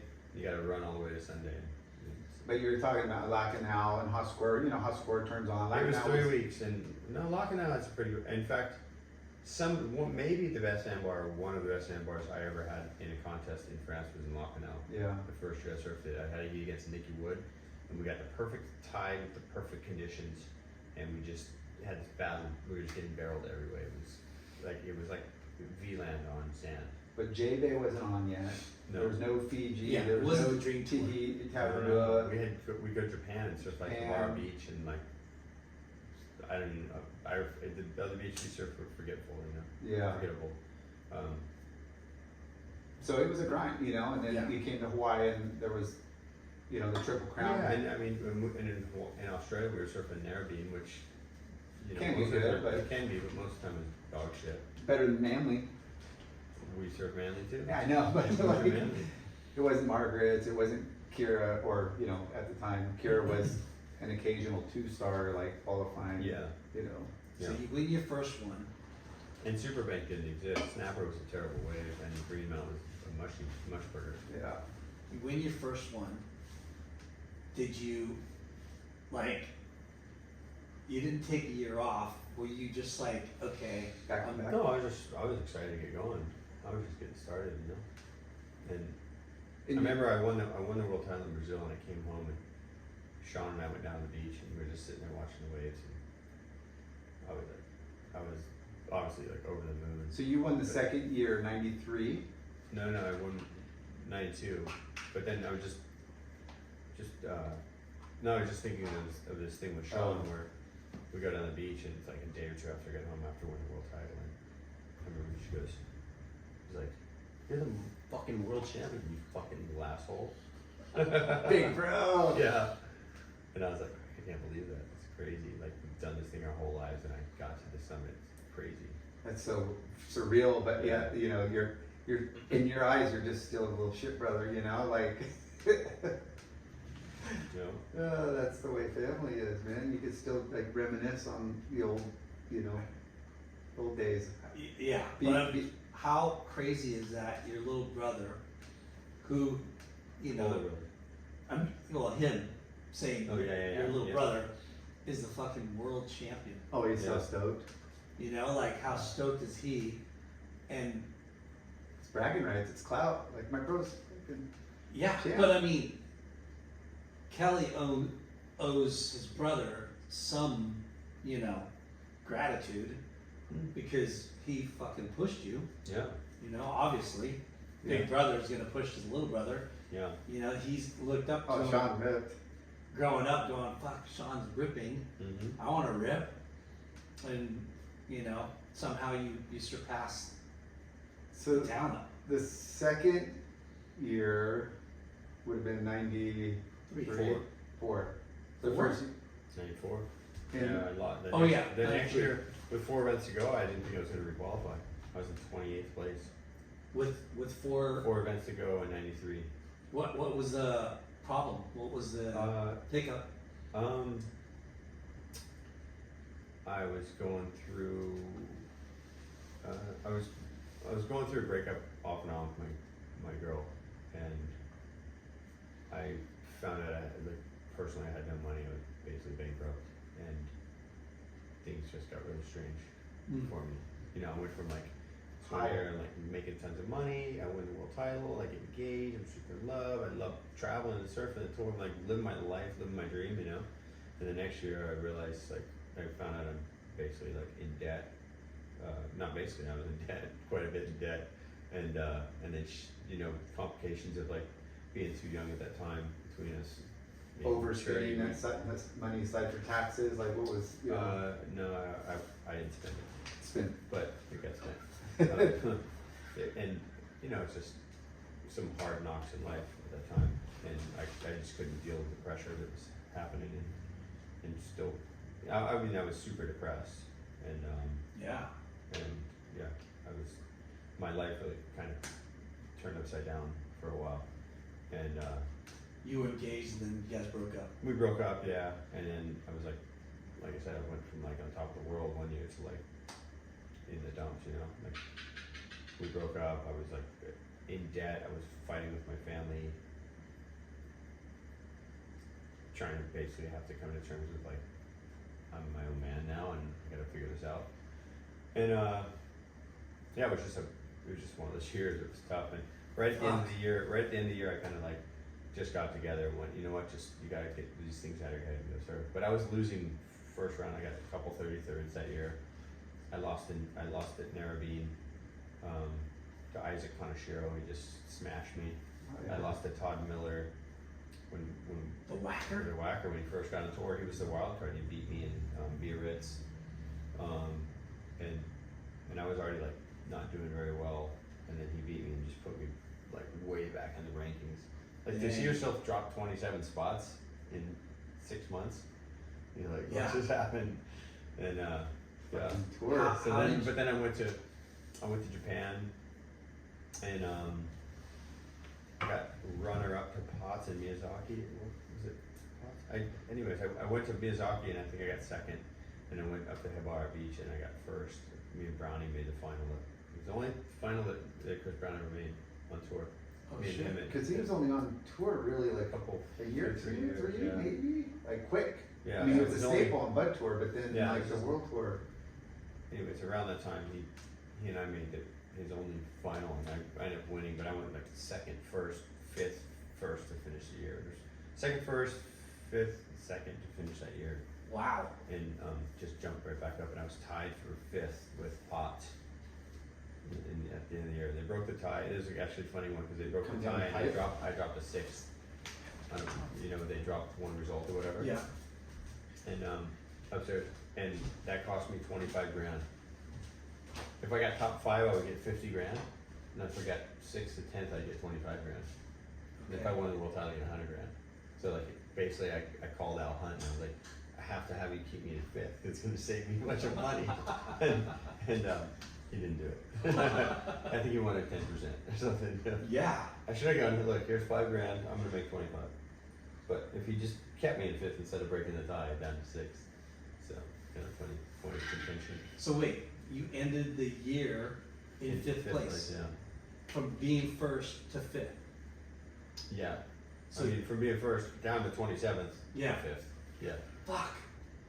Okay, so you win the world title, you come in 5th the next year, and I don't want to be too personal, but like, how did you bounce back from those 2 devastating hurdles?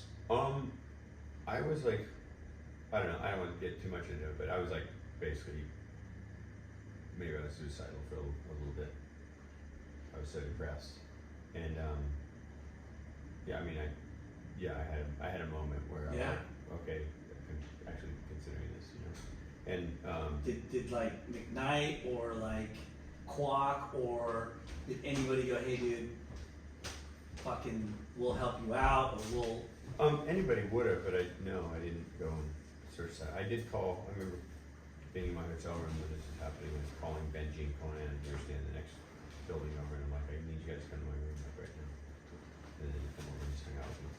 But then I just took all, I remember, I was at Kira at the time, staying on the Gold Coast, and I remember at the time just thinking, you know what? I'm gonna just put everything I have into this thing, I'm gonna just see how far I can go. So, it's a competitive thing. And so just all my focus really intently went into everything I do during the day affects how I'm gonna do out of the water. Yeah. And it just put this hyper focus in my life that I don't think I ever would have had I not gone through some heartbreak and some tough stuff, Yeah.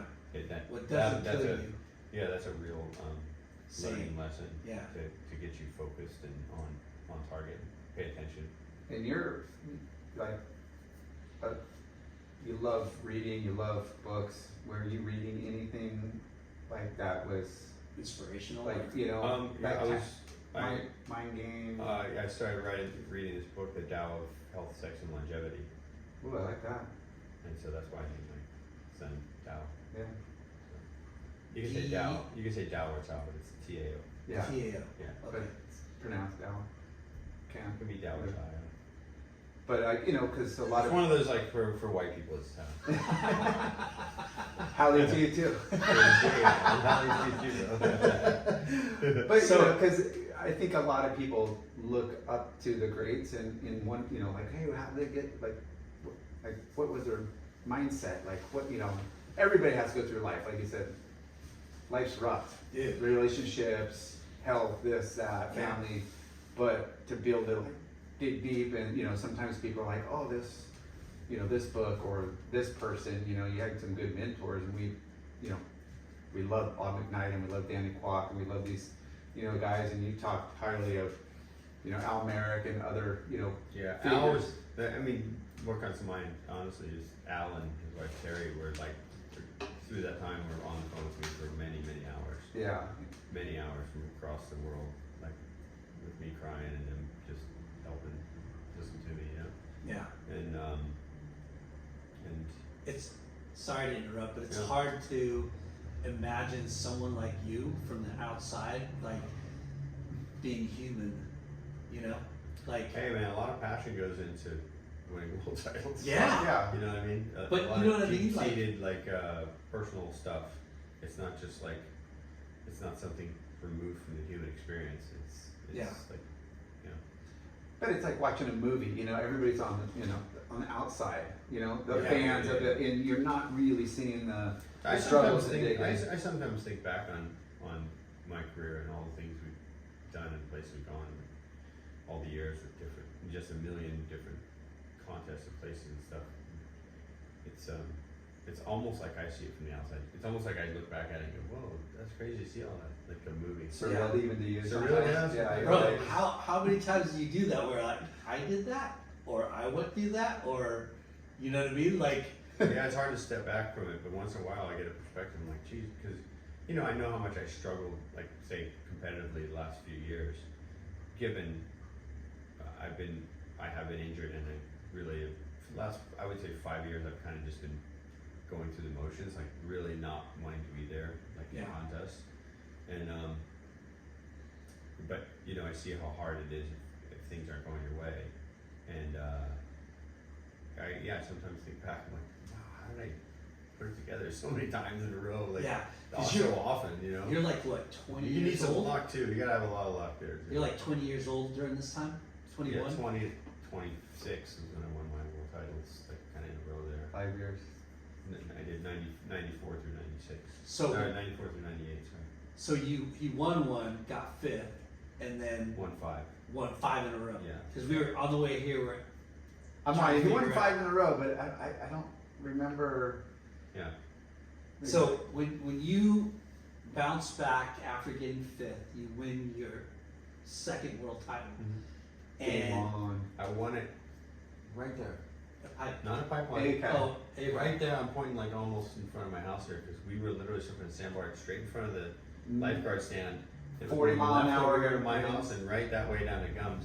It was shoulder high, head high on the Yeah. base sets, and there was not a whitewash breaking at pipeline and backdoor when we woke up that morning. And this is how the tour used to be, you know, like it's kind of, Waiting that period, one even yeah. had a little waiting period, but it was like you did like we go, well, this is what we do. We just gotta grind these out. I was riding a 5'10". Yeah. It was my smallest board, and Sonny was on like a 6'5" or 6'8", and For Ross sure. was on like a 6'3", and Poto's on some big, super thick white. It was Poto got second, and Ross got fourth. Or yeah, Ross got fourth. Yeah. I think Poto second, or Sonny third. and that was But- your second world title? It was my second world title, and I remember being up on the beach, and a friend of mine, this woman Lee, I used to live at her house here in the winter, and she was near me, and she's like, "What's going on here today?" And I go, "Well, if Shane Powell loses this heat right now, which he is, and there's only like 3 minutes left, I win the world title."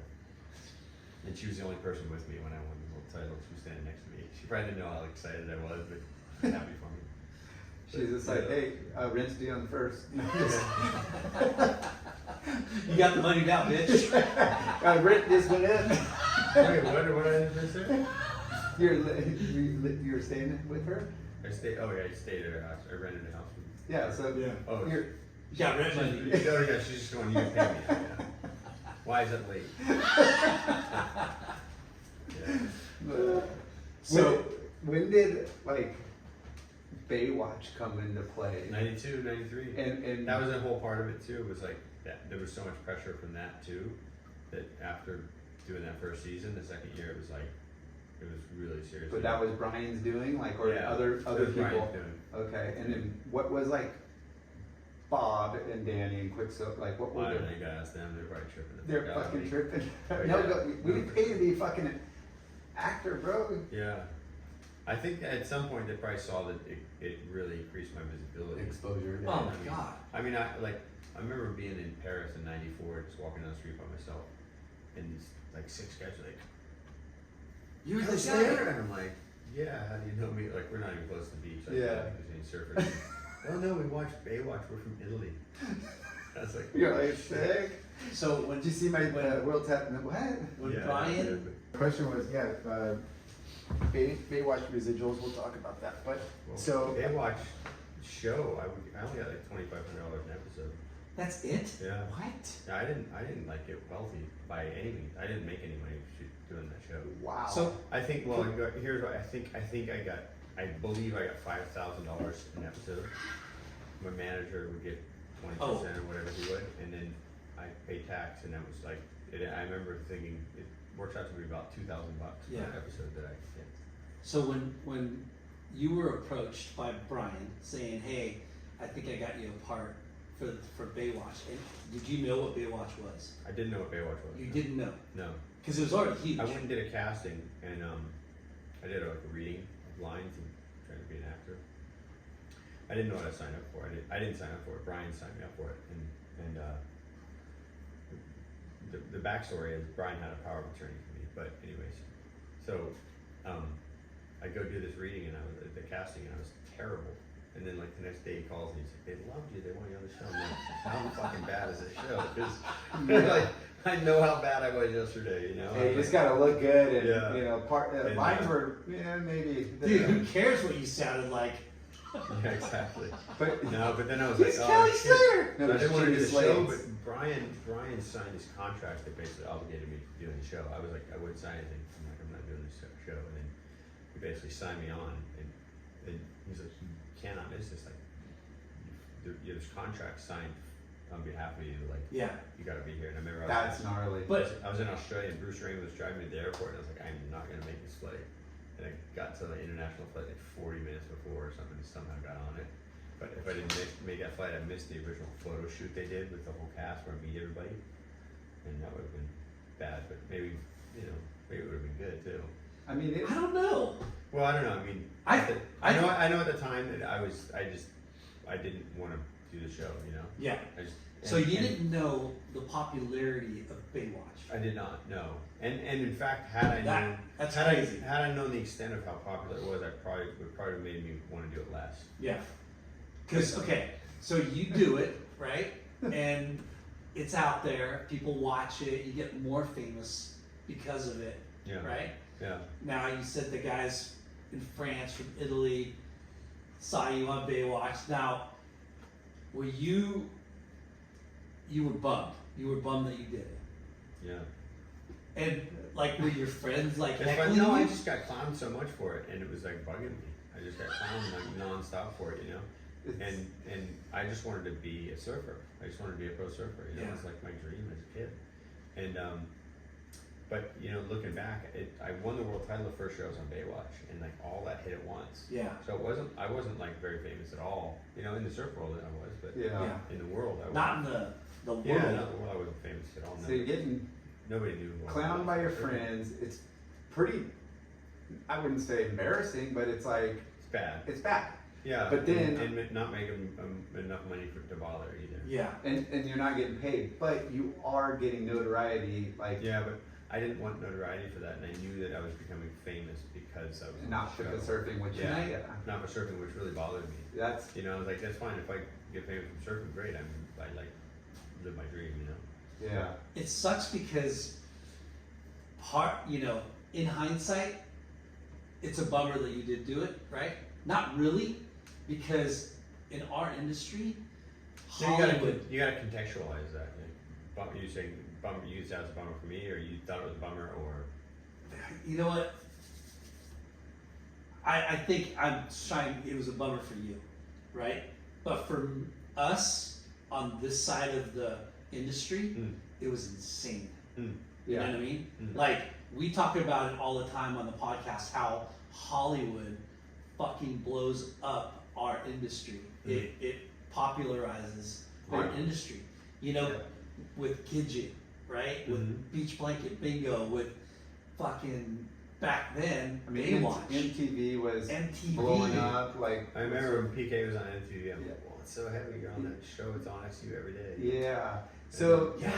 And you, like, How cool was MTV, man? fucking so dude, sick. MTV was They insane. totally blew It was, we Dude, talked Like, about why don't that. they just have an MTV again? Jackass, You know, I- People of Bam. My friend Les Garland was one of the two guys who started MTV. No way. Yeah, and then he sold it. Him and his partner They're sold they're too busy, like, developing, like, Yellowstone trilogies and shit, you know, like. it. Yeah, man. But It was okay, so so good. Like music programming, Yeah. and then each genre, and then like. I it don't was know. killer. Yeah. It was killer. Like, Yeah. But I think what he's saying is like, you know, you being in the spotlight, you didn't like it, but us as fans and people Yeah. on the outside, and then everybody that's clowning you would have traded and A lot done of- exactly what a lot you of them did. did. You know? Yeah. A lot of just a lot of people over the years who had comments to say. I realized, oh, that's funny. You went, you're doing casting. Oh, all the time. Or you went, you know. Yeah. And I was like, well, all right, that makes me feel a little bit better because like they're just pissed that it wasn't them or something. But I still didn't want to be there. how many? I had to quit myself. My manager wouldn't take me off it He's like, no, we'll just, he's just trying to talk me out of it, and now he's like, okay, you're not gonna do this, I will. So How many episodes did you do? 7. 7 episodes. 5 1 year and 2 the next year, yeah. Okay. And then you have acts. Yeah, at the first episode of the next year, I was at J Bay, and I was surfing with Shane, and waves were just unbelievable. Like dream day at J Bay, there was 13 people in the water on the whole point. It was after the contest, but anyways, Shane and I were like, we got so many barrels that we started kneeboarding and like trying to ride on our backs and get barrels and stuff. And I remember we surfed for like In a contest? No, the Okay. contest ended and we were still Okay. there. And No, they're just like, fuck, I've got me so many good waves, what are you gonna do? and we were just, I remember like wave after wave after wave, we were just getting barreled, like, oh my god, that was 8 seconds or whatever, like we're losing our minds. And I had to go in, pack my bag, and drive to the airport and go do Baywatch. And You're I'm like, this is I'm wrong. This freaking is done wrong. with this thing. I'm like, there's no, how in a million years would I ever want to leave that? That's what I dreamt of doing as a kid. How could I possibly want to leave that to go do this thing that Yeah. I hate doing and I'm embarrassed about, and I don't want to be on it. And so I got there and I told Brian, I'm like, you're signing, you're getting me off this show. And he's like, no, you have to. It's like, it's going to be good for you in the long run. You got to. He just kept trying to talk me out of it. And so I just said, all right. I couldn't even talk to Ryan about it anymore. I just went straight to the producer guy the next day, and I was like, "You gotta sign me off. You gotta write me Yeah, on the world show." titles win, bro. And And he you- goes like, "Are you kidding? If people want to, or kill to want to be on the show," I'm like, "Great, go get them. Yeah, I don't care. I don't want to be here, you know." for sure. And you know that's not good for you or me. And that was the year that you won your second world title. No, that was the year that I fell off. I thought I was gonna fall off tour. That was '93. Okay. '93. The same year I lost the title. I ended up Okay. doing well in the end, but yeah. And then Jimmy Slades, dude. That was a big part of like.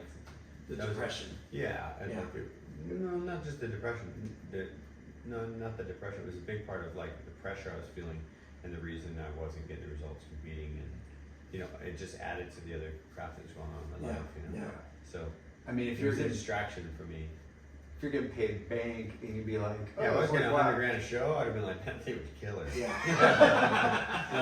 Well, that's, I mean, it's 'Cause my that cool. show But was- hey, had I stayed on there for 5 or 6 years, maybe I would have been getting some of that kind of money. Yeah. I don't know what Pam ever made, but I'm sure that she could say, give me anything I want. Yeah, Because everyone's watching me around the world every for sure. week, It you was know? like, we go to, Baywatch was gigantic. we go to Australia and it's like the #1 show in Australia. You go to like, Gigantic. it was #1 show around the world. But like she and I were like, no one knew we were like, dating and stuff, like behind the scenes. And you met on, well, that's I when knew you it. No, you didn't know this. Nobody knew this for a long time, dude.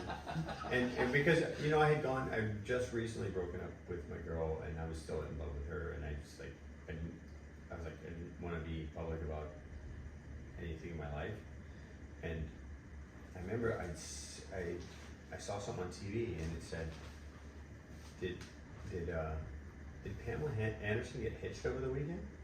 And tabloids. I was like, all I could think of, this is on E! News or something. E! News, And I'm yeah. like, man, I hope my name is not tied up in this, because I've been seeing her quite a bit over the past year at that point.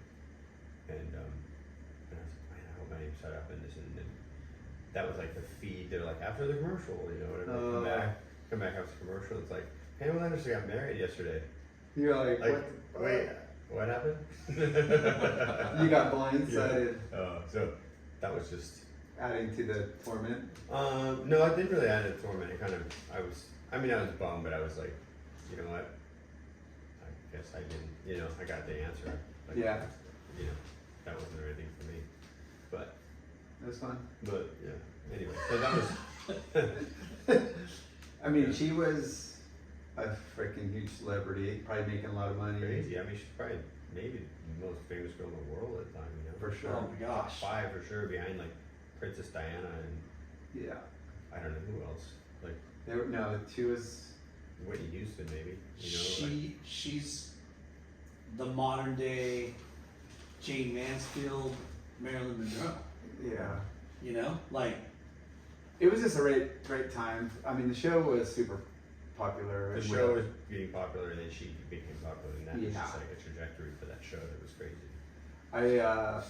I've only gone on a couple casting calls because somebody told me about it, and it was for a fragrance or cologne, like a thing, and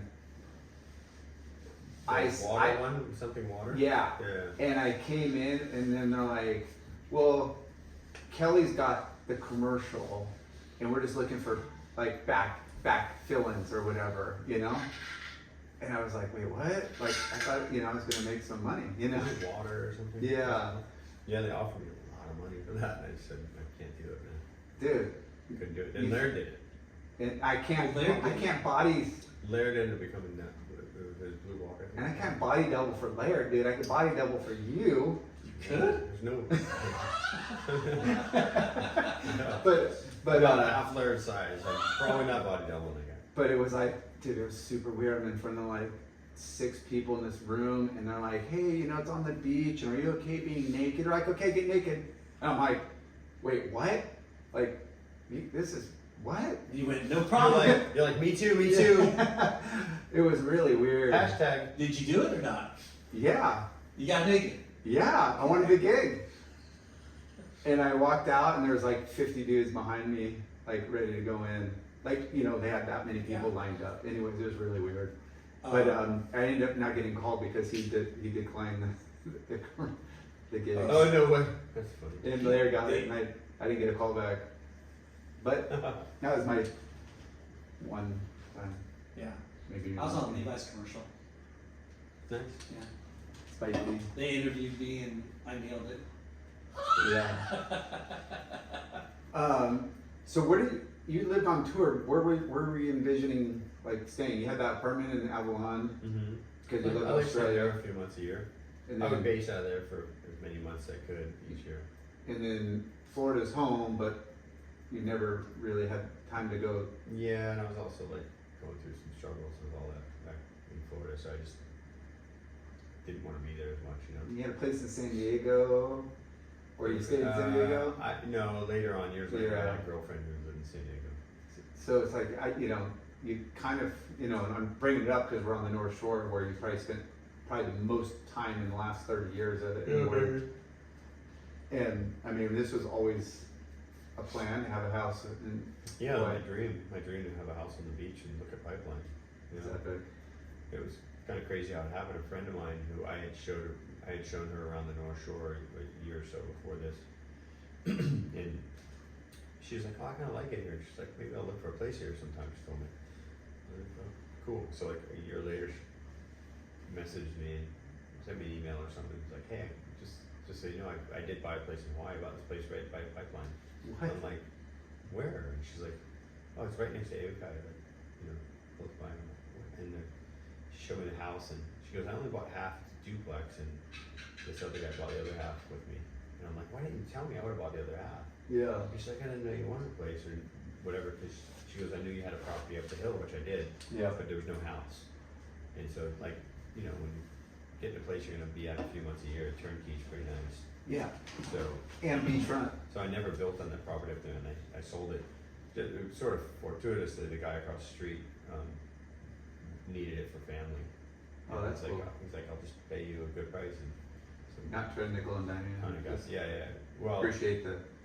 yeah, he was just cool with it. He's like, "I'm basically retired, and I got a family member that like has cancer, so we're all gonna like move here. Like they're gonna move in there, build this house." And, like, Yeah. So it was like this kind of Compound. perfect timing, and then so I sold that, and boom, the guy who owned the other half of this wanted to sell. He wanted to sell his half, and so I just emailed with the guys and what do you want for it? He told me, and I was like, "Done, let's go." Awesome. So I found, she lived here for about a year. My friend Jody had this place for like maybe a year and a half before I got the other half. And then she eventually just kind of stopped coming to Hawaii, and she sold me the other half of the house. So It's epic. kind of cool. Yeah. Yeah, this place is sick. So going back to world titles, you win, you get fifth, you win again. Which it's a hard question, but I know you know these answers because you know everything. You remember everything. I remember a lot. What in each one, like the third one, right? Let's talk about the third one. who was your rival? Like, Rob, that was like the high five. is that okay. That whole year. And he got second that year, right? Rob got second, Sonny got third, that was 95, yeah. Okay. And then, So we went into it, Sonny in first, Rob in second, I was in third. Throughout the event, Rob went to first, I went to second, Sonny went to third, and then I went to first, and then Rob went to second. yeah. So it was a big flip flop sort of happening there. And, How exciting is that? I mean, it's Exciting. wild too, because me, Sonny, and Rob were like, you know, they're two of my best friends on tour. And Yeah. Likewise, and they were close. And Sonny's daughter is my goddaughter, and like, there's all this connection, you know. So it was kind of, in a way, it was weird because it kind of split our friends in three camps. Yeah. Like everyone chose the house they went to, and it's like, okay, you know who's on your team. That's fucking. Isn't that the one? Which kind of sucks, because 3 years later in '98, when I won against Mick Fanning, Danny Wills and why am I forgetting Mick No. Campbell. Mick Campbell. Oh yeah, Campbell. I just saw him surfing last year when I was there. So when I came in and piped behind those two, the one thing we had was we were all on Quicksilver, but they were Aussies and I'm American, so I knew where my camp, you know. Yeah. All the guys that felt obligated to kind of split to this house or that house. Yeah. Now everyone's like, you know what, we're in one house, babe, we're gonna win this together. Yeah. So '98 was a much more feel good. You know, it was bittersweet in '95 because my two good friends lost the world title that day. Yeah. And it was like a celebration for me, but I remember seeing It's Rob tough. at dinner with his family and how bummed he was, you know, and how bummed they were. They were somewhere inside happy for me, but you know, Yeah. it's like they were processing a loss. So That must be hard to, you know, celebrate. That must have been hard to celebrate. well, because we were all at Chart House, and so I remember just feeling really weird about it. That is the camp was the Johnson's house, which they all Yeah. hung out. So 98, yeah. yeah. So you're In '98, I won by getting past Rob in the quarterfinal. That was the heat that determined if I won the world title that year. And so we went out again, and Rob just goes, "You better surf good." yeah. You know, he's like, "I'm not giving you this thing." But no, Yeah. So as it should be. he said he called his brother right before the heat. His brother, you know, Justin's just like a tough athlete, like that take shit from anybody. And he's like, "What do I do?" And he's like, "Go and kick his ass." He's like, "Fuck him." You know, he wouldn't respect you if you turned over and let him win. For sure. And you know, And that was a tight race too for it was a tight race. Yeah, it might be the narrowest margin ever won by that year. And then I lost to Jake Patterson in the semifinals because I needed like a 2 on a wave and I couldn't get it. I was just too excited to catch it. Jake the Snake. I couldn't. I was like trying to catch anything I could that would give me a score, and it wouldn't. And then I wiped out and hit the reef and cut myself, and I was like kind of rattled. Oh. And then I just for like 7 or 10 minutes I couldn't find a 3-point ride to beat Jake, and then Jake beat Bruce in the final. That was mental. But Bruce is walking up the beach. Thinking you had it. Kid Yeah. getting carried up the beach. And Jake came out after the Hooter. Yeah. He got a 10-point ride. Yeah. 9.8 It or was so good. Jake is a savage. in craziest Jersey. finish ever. That was the craziest ever pipe finish. Yeah. Like, Craziest. You'll never get a crazier one. You got Bruce at the whole fucking beach just for Bruce, Oh. Yeah. and like don't get in his way kind of thing, you know. And then like an Aussie comes along after that whole history of Yeah. Hawaii and Australia. It was heavy, but you know Jake was boys with everybody, but He was. still there's like this intense thing. Like I can imagine what that was like for Jake going like, holy shit, the heat ended and I won after it ended. And Bruce on the beach watching me, and all those people were cheering Bruce up the beach already. It was Yeah. radical. So It was such. snatching. I mean, I've had kind of snaps for me like that. Yeah. Not exactly like that, but like in the last second, you hear the score, and I've had it go my way too. But so I knew also that feeling Bruce was going through. You know, he wasn't looking for a world title, but like a pipe master slipping through your hands right Yeah. there.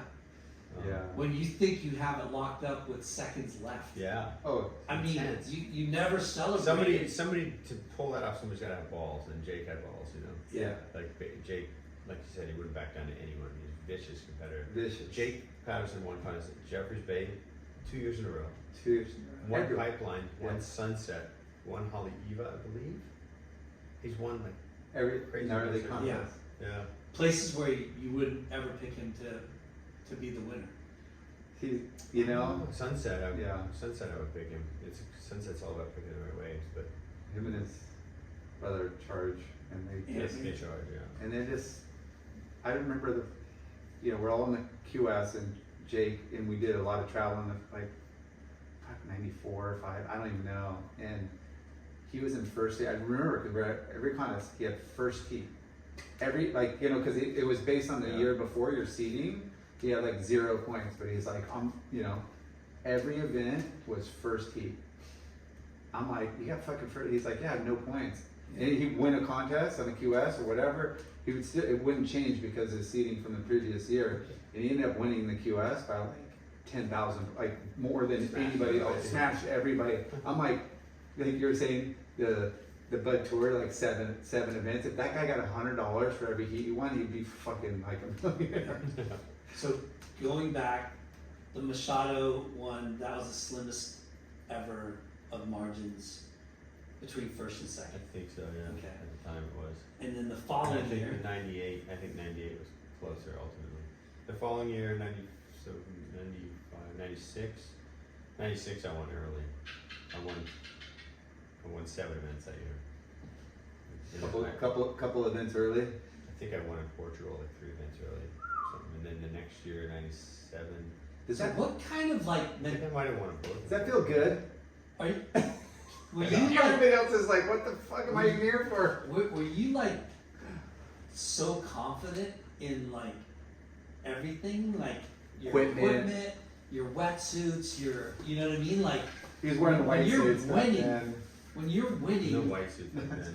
when you're winning 7 contests in a year, like what is your fucking headspace? I'm gonna go out and smoke Your everybody. headspace is why the fuck didn't I win 8? Yeah. Or all of them. Like you're that laser. laser focused. You're like, how did I let that one slip away? Or how did Yeah, I let no, that? I would look back at heats, like write them down, like teach myself the lesson, like don't move on until you've got this thing, like you know why you screwed up and how you could have changed it. So was anybody trying to be like that? That you? I don't know. Yeah.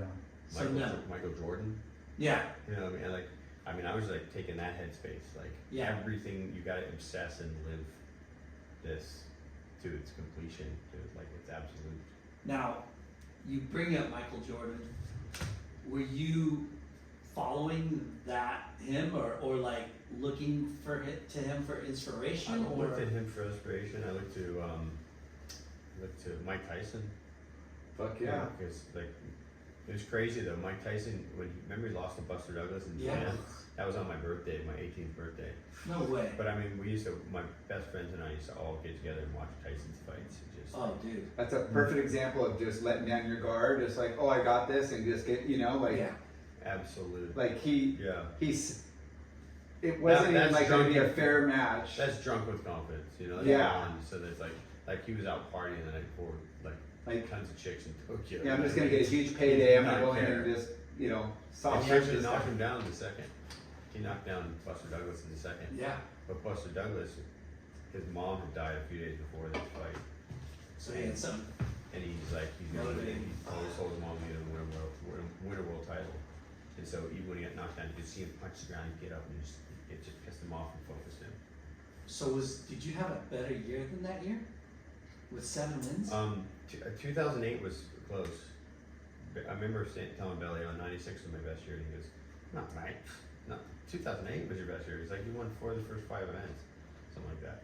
That's, Three of the first 4, they'll put a wrench in and somebody's ended up winning campaign. how many? 6 or 7. I don't But know, that, but maybe with fewer events. yeah, there was fewer events, because Fewer events. by then it was like Dream Tour. They Yeah. went from Yeah. less expensive events to more expensive, you know, so it was like 12, 14 events, then it went down to like 10 or 11. events, yeah. 10 or 11. So I don't think we It was talked 12 about. because we would drop 3. We would drop the lowest 3, 75%. 12.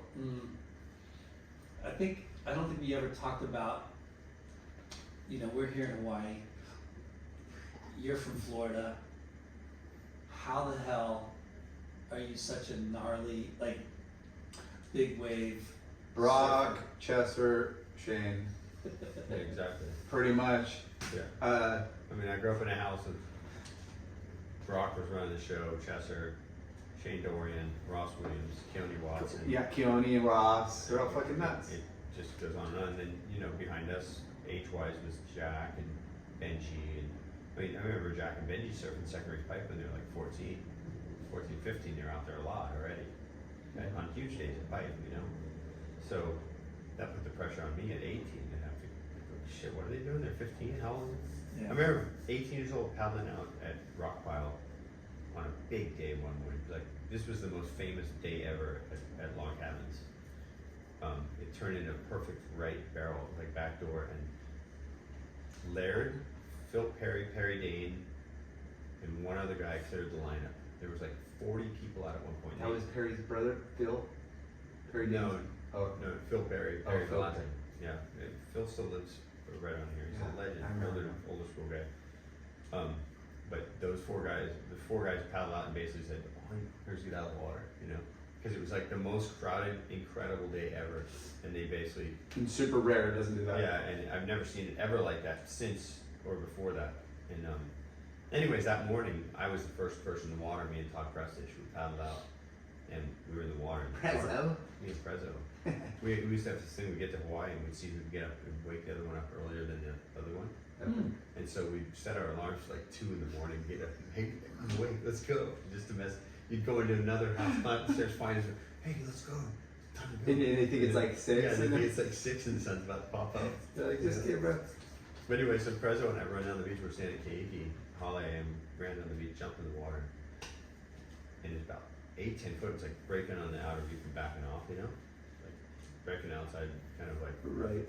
rock pile, and we back off and then come in like unload on the inside reef. And Briley paddles out from the left, and he's paddling out. And this huge set comes, and right as he's just getting the lineup, he paddles up to like 10-foot wave, and he paddles up the wave. And I didn't know Briley yet. This is like how I first met him. He's only 15, and paddle up this wave, and as he's paddling up the wave, he goes, "Fuck you, wave." And he stood up on his board and dove off the lip of like 10-foot wave, like it looked like backdoor 10 feet.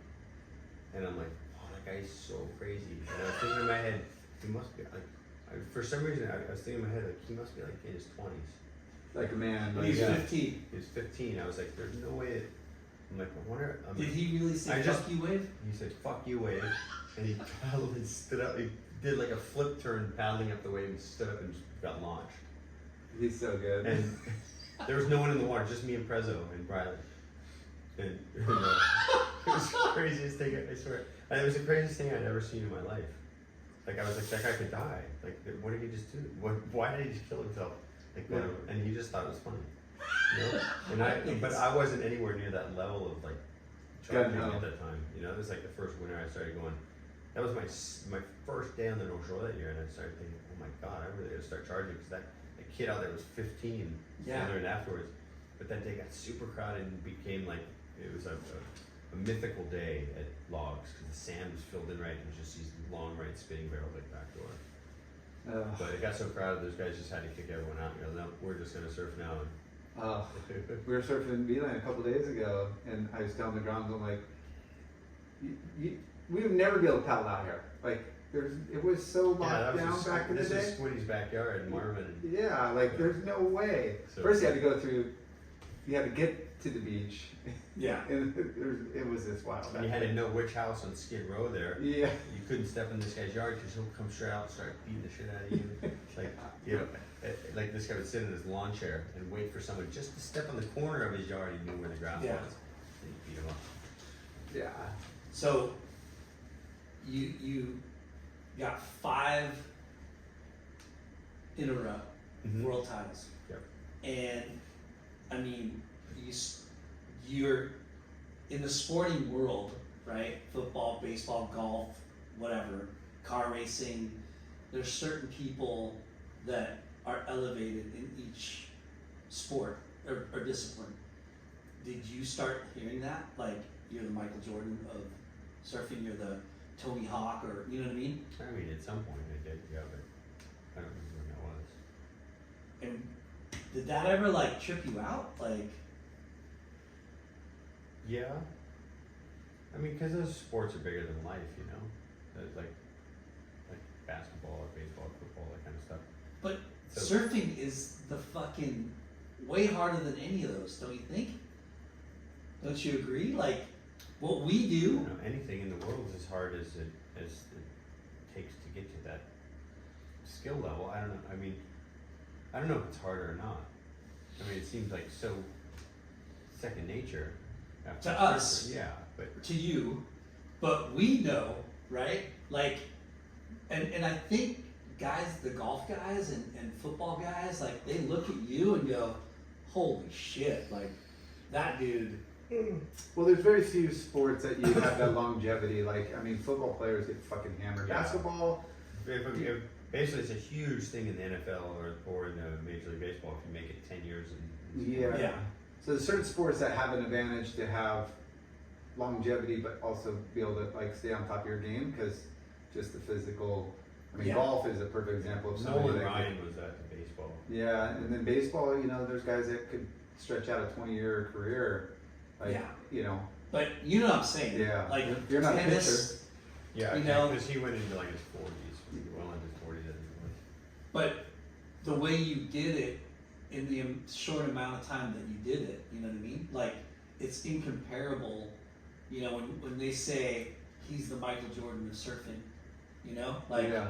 Like the sports thing kind of screws it up too because this is a individual sport, and like golf is an individual sport, and golf is pretty gnarly too, right? Like to be great at that, to be the GOAT of that would be fucking gnarly. But maybe I'm biased or we're biased because Surfing's hard. 11 times Yeah. world champion, Hmm. like 6 times you're like fuck. Yeah, and I'm pissed it's not 12. Yeah.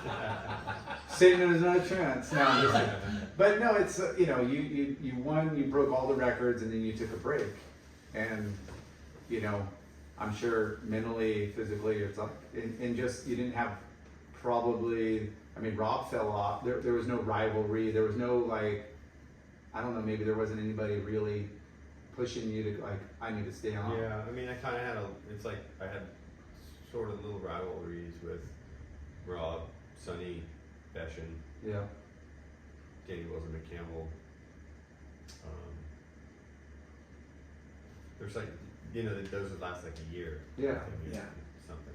Okay, Like one I or thought two. of something really kind of crazy. So you took a year off, or Took was 3 it years off. 3 years off? Yeah. Okay. 20, How old were you? 26. So like 27, 8, 9, I was off tour. And what spurred that on? Why did you I retire? was just tired. And you were I had over no it. desire. Yeah, I was just so burnt. And you were still riding for Quick. You were Yep. still riding for, Yeah. and those contracts and the pay. The thing was that those were tied to like being on tour or winning world titles or whatever. But then I think Bruce Raymond saw that like I had created value outside of just winning contests or like, you know, just being known for that Yeah. or something. So when I was off tour, he just made little projects for me to do. We do this promo in France, go shoot this movie in Tahiti, go, you know, and all things that Go surf. yeah, I don't want to do anyways. And were you, when you thought about retiring, did you think you were going to Wasn't retire cool. forever? In '97, I told Bruce I was going to retire. I said, if I don't win, this is in '97, I won my 5th title, 4th in a row. But I told Bruce, I said, if I don't win the title this year, I'm going to retire. I said, but if I do win the title this year, I'm going to do 1 more year, and then I'm going to retire. And he's like, really? I'm like, yeah. He's like, why is that? And I said, well, if I win this year, I tie MR 4 years in a row. In a row. And so then I have a chance to make 5. So I'm gonna do next year too. So So then you won your 5th and then you retired? 5th in a row. Yeah. Yeah. 6. So then you in a retired. row, yeah. Then I retired. Yeah. And was it at the time, I'm just taking a break or I'm really done? Like what was, No, I just started taking a break. Yeah. I mean, because when I got off tour, I asked WSO ASP, if I could have the wild card if I wanted to come back. Yeah, If and when I wanted to come back, and he said, yeah. that's cool. Did you do some events during those 3 years? Yeah, I did 1 or 2 or 3 events every Pipe. year. I did pipe, I did choku, I did bells once or twice. Yes, I would do like 2 or 3 events a year. Now, were people tripping like? Because Everybody else on tour is like, fuck yeah. yeah, everyone was psyched, right? Because those are the years that. I had a lot of fun being on tour. I Yeah. loved it. Because you got We made September sessions. Yeah. Oh, I shit. made what was that what's the movie we did with Chad Campbell? We went down to Australia and traveled with Chad Campbell for a while. Chad, Oh, shit. Chad who made I Yeah. was with Joe Curran and Derek Hine and Eddie Vedder and Dan Malloy. Yeah, what was that? Um, Who was it? Chad Campbell. made the Yeah. movie. Chad Campbell. Yep. Seedling? No. No, That was that's Thomas Thomas Campbell. Yeah. Chad lives on Big Island. He made Blueprint for Shane, Hmm. and then I forget what else, but he made a few. Surf But yeah, he's so- he's a Salvador boatman. No, Was those when were those Billabong challenges? 95 and 6. So they're earlier, and how did the WSL let those be sanctioned with these tour circuit? Well, because ASP. Billabong was like, we'll pull out of the 4 events we sponsor. Well, ASP didn't own media rights to all the events, so media rights were like a big thing. So I think that was part of why Billabong wanted to own a couple other events like that. But that was really what was kicking off the Dream Tour was G-Land and then the Billabong Challenges. Yeah. They really inspired the Dream Tour, and then Rabbit became president of ASP and started like really pushing that through. Because that was like, I mean, you know, we went from watching tour events and beach breaks and shit waves, and then it went to like, oh, occasional good wave to, then the Billabong challenges came on. Yeah, no, but you didn't watch those events because there was no web. Yeah. Yeah. So you maybe see a video of it later on. Yeah, G-Land was 95, So it was 95. Yeah. and that's the one you won, right? Yeah. It was going And then fucking nuts. Boothie got. Money. Boothie won the next year, right? Boothie never won. He got second to me the first year. Oh, okay. And then Bastion or Kong won the next year. They made the final, 96. I lost to Kong in the semifinal on the day my daughter was born. Mm. And then I forget if Maybe Bastion or Elko won. I feel like Bastion might have won. He only did it like 2 years or 3 years. 3 years. And And then Luke won the 3rd year. That's He was against Luke. Galley in the final. dude, that was sick too. Incredible. It was 8 to 10 foot speed. Yeah. I remember it was scary that day. It was like super doubling up in like really tricky I ways. just watched footage of that recently, Yeah. and it was fucking It like, was firing. freight He was training. Rob and Luke's heat was just out of this world. They were just standing. It was like ridiculous waves. did you guys have any input? Like, so when, you know, they're putting together like Dream Tour, like, was there conversations with the surfers, or you I just, forget. I think it just kind of became a thing that Rabbit was really heading up. it's like, hey, this is where we locked in next year, Yeah. or And he's like, Kara's not reliable enough, so I'm gonna make a thing called the Superbank. yeah, that's what I love about Wait. Australia. Who made Superman? Rabbit, basically. Shut the front door. Well, they're dredging They were water. dredging, so Rabbit just said, "You're Move it moving over that, here." You're moving that sand somewhere. And we just dump it right here at Froggy's, and it'll fill the point in." Yeah. And Rabbit was- Rabbit envisioned this thing. Yeah. Wow. Yeah. I didn't know that. Yeah. I knew that they did that, but I didn't know Rabbit was behind it. Yeah. So I remember surfing with Rabbit, Bruce Irons, and only one other person at like 6 foot dredging Greenmount all the way down through Cooley Beach, and like no one really was like onto it with the Superbank yet. Nobody knew. Nobody checked it. It was like, I don't know, it's like 2000 or whatever, one of the early first years. it's like, wow. Maybe it's in the late 90s. And I remember Rabbit saying to me, he goes, "Mate, what do I gotta do to get Bruce on tour?" And I'm like, well, he's obviously he's qualified or whatever. He goes, "Fuck, man, should I just give him a wild card?" He goes, because once he's on tour, he's got it. He goes, he's struggling in the QS, you know, Oh. but he's like, but when he's on the Dream Tour, he's gonna be surfing good waves. He's not gonna struggle at all. He's gonna kill people. You know? Yeah, It's like, kill people. He's gonna just like win all these contests or whatever when he does the heats. He goes, I just gotta get him on tour. He goes, you know, do you think he wants to leave Kauai and go surf some beach break in Brazil to qualify for this tour? No, So he's like, I gotta figure it out, but then Bruce qualified. that's so true. Like that, even to this day. I mean, the Challenger's in a couple of good spots, but not really. Bolito is not. You know, Yeah. like it's tough. So Ugh. you quit for 3 years. I have a solution for that. Yeah, good. Well, I don't know if they'll ever pick my solution, but we can talk about it. You quit for 3 years. Yep. What spurred on the comeback? Well, they offered me, it was actually really a tough situation. They offered me a wild card with the Triple Crown left to go. And I was here in Hawaii and they called me and said, you know, will you take the wild card for next year? And I don't know, I don't know if I'm ready. I was really enjoying just traveling and surfing and being free from the tour. But then, I don't remember whether they insinuated or I just thought they're only gonna do this for so long until they're gonna be like, he's too old. Mm. Yeah. I mean, at that time, 30 on tour was unprecedented. Like, I don't think there's anyone who's 30. I think Aki requalified.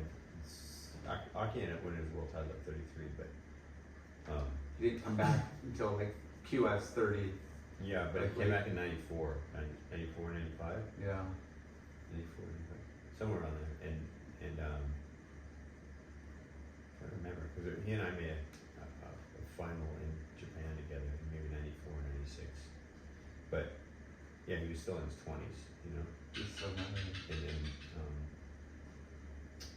so like that was ancient. When I first got on tour, the oldest guy was like 29. That was even on tour. This Who is was young man's Who was game. that? Yeah. What's that? Who was it?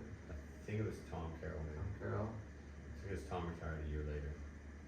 But yeah, so I mean, I was turning 30 that year, and I was like, they're only gonna offer this for so long, so I took it, I accepted it, and then the year ended, and then they went and they were giving out the other wild card, and Rob and Shane had both gotten injured and didn't requalify, so they had to choose between them because I had taken the other one. When if they were both the injury wild cards, they would have just gone to Rob and Shane, and I wouldn't have gotten on. But yeah, I think they had one as an injury and one as like a wild card they just choose. But yeah, so that had been 9/11 year, 2001, the end of 2001. They only had like 5 events on tour, and Rob missed one. He was injured for another. He missed one because of something wrong, something scared him with pregnancy or something with his first daughter. She had some complications or potentially, so Rob missed an event because of that. Broke his wrist, I think missed an event because of that. So he only surfed 2 or 3 of the 5 events that year, didn't requalify. And then, so he should have had a good case. I mean, the guy was second in the world the year before that and won the Pipe Masters. Yeah. We talked about I mean, that. there should be a Yeah. rule in surfing where like, if you're in the top 5, you can't fall off the next year. If you're world champ, you can't fall off for 5 years automatically. Yeah. Like, Yeah, for you sure. it doesn't matter. You're shooting for 5 years. Yeah, you want You don't have to the prove highest yourself. caliber. You don't have to prove yourself anymore. No. You win the world title. Like, it would be an insult if Gabe or John or any guys came back and weren't able to just step back in. I mean, they're running a business, and those are big names to draw, including Yeah. yourself. But like John, like and Gabriel, and like the guys that are on now, it's like, Yeah. fuck, it's a bummer. Like, oh, John's Bummer not. this guy's not on. Well, yeah, but the guy didn't fucking. I mean, I didn't requalify last year. I also skipped Portugal. My back was kind of hurt, and I just didn't like traveling. And I'm like, dude, I'm pretty much out of here. So then, when I went to Australia to surf Bells and Margaret's and all that, I knew I was gonna have to like get 1 or 2 really good results. I had to go win 3, 4 heats in a contest, and maybe 2 or 3 in the other one. And To qualify. to requalify, yeah, because I have a 0. I've already thrown my throw away, and I lost to Ethan at Pipe. Ethan or Yago? Yago. Ethan. I don't know. I forget. I think I lost to Ethan. And then, I lost to Ethan, and I lost to Ethan at Sunset too. So I lost him twice. And then I skipped Portugal, so I had 3 bad results to start the year. So This past year, you mean? yeah, Yeah, yeah. Like going back to requalifying in 2001. One. I didn't qualify. Yeah, you got the wild card. Yeah. Yeah. She came back on in 02. Okay. So And then Rob effectively fell off tour. Which is, again, it's a yeah. WSL, ASB at the time, whatever, those, like, what are you guys doing? Like, that's, Yeah. you gotta make some sort of, you know, Amendment. accommodation amendment, like, Yeah. you know, like it's really rare you're gonna have, like, two people and an ex-world champion, all, you know, like, those are all big names, all big draws, they've proven themselves, they've been in the top Yeah. 5, second, for whatever. What's heavy, you know, to think about is like that time and era of surfing was the most spectacular as far as like sport, culture, and industry. Yeah. You know, It was humming, like all of it was everything was humming. humming, Yeah. for sure. You know, we talked about MTV, we talked about Hollywood, we talked about Just all brands those things. blowing up, the Brands blowing competitiveness, up, the ASB prize magazines money, were all this thick. like- Dream Tour, Yeah, the big issue. The Big Issue. I mean, you were, you know, that first event when for $30,600, now you're making, you know, more than that, like, cause the prize money, like, got, They went to 100, maybe to 80. I think they might have scaled it back a little bit. but like in 2002, what was, you know, 50, 60, Sorry, it seems like 50, 60, what, I don't remember. Yeah. Maybe I think it was more like 25, 30. still pretty low, Yeah. but in really good waves, Yeah. for the So most part. Yeah. so you're back on tour. Were you stoked? Were you like ready to take it on and win again? I struggled that first year. I struggled a lot because my dad died, and then I didn't really care. You know, like it's a weird milestone in your life when one of your parents died. Yeah. You know, so I didn't really have a huge amount of motivation, and then it took me a couple of contests after he passed away, and a few events later I was surfing, and just something inspired me, and I just thought I just want to get one wave. Like my dad, I was thinking, you know, my dad never caught a single wave as good as these waves are out here right now at Cloud Break, and then my next wave was Perfect 10, and I just felt like, oh, you know what? The big reason I did it is because my dad, like, all this stuff from inception. He took me surfing. He loved seeing me surf contests and have fun surfing and, you know, get to live my life, my dreams. So it just kind of like re-inspired me. So that's when I went into 2003 really inspired to try and, you know, grab the title back. And Andy's first year was 2002 that he won. It was my first year back on tour. So I think people assume I came back to try to get to Andy, but Andy hadn't won a world title yet. You know, he wasn't even after winning one. I don't think we were thinking. Like, obviously, it was really good, but Yeah. I don't know. You know, we were thinking like multiple-time world champion kind of thing. So So that 2002, his first year, your first year back. Yep. He wins it. he had been on tour a few years, but that was. It was like his first click. Yeah. Yeah. So 2003, you're rejuvenated. Yep. Looking to win the world title. Yep. And what happened? Oh, I dropped the ball at Sunset, and then I dropped the ball at Pipe too. I mean, I made the final Pipe. It was a 4-man heat, and I thought it was super lame that me and Andy were going for a world title while Phil McDonald and Joel Parkinson, who are both Billabong guys, are on the heat too. And so I felt like that was One against 3 in a Billabong event for a world title. Yeah. It's a little. yeah. Was it that close for that year? No, just the I went to odds. Pipeline and lead. What do you mean? I'm We go to the final to decide if I win or he wins. We're so close that whoever wins beats the other one. If he gets 4th and I get 3rd, I beat him. I win the title. I think it was that close. Kind of. 2003. Yeah. Wow. But he's Yeah. got 3 Three Billabong guys. Yeah. Yeah. To fight against. And I also hadn't slept a half an hour the night before because I was fighting with my stupid girlfriend at the time. Where She kept me up all night fighting with me, literally the whole night. I was just like, this is heavy.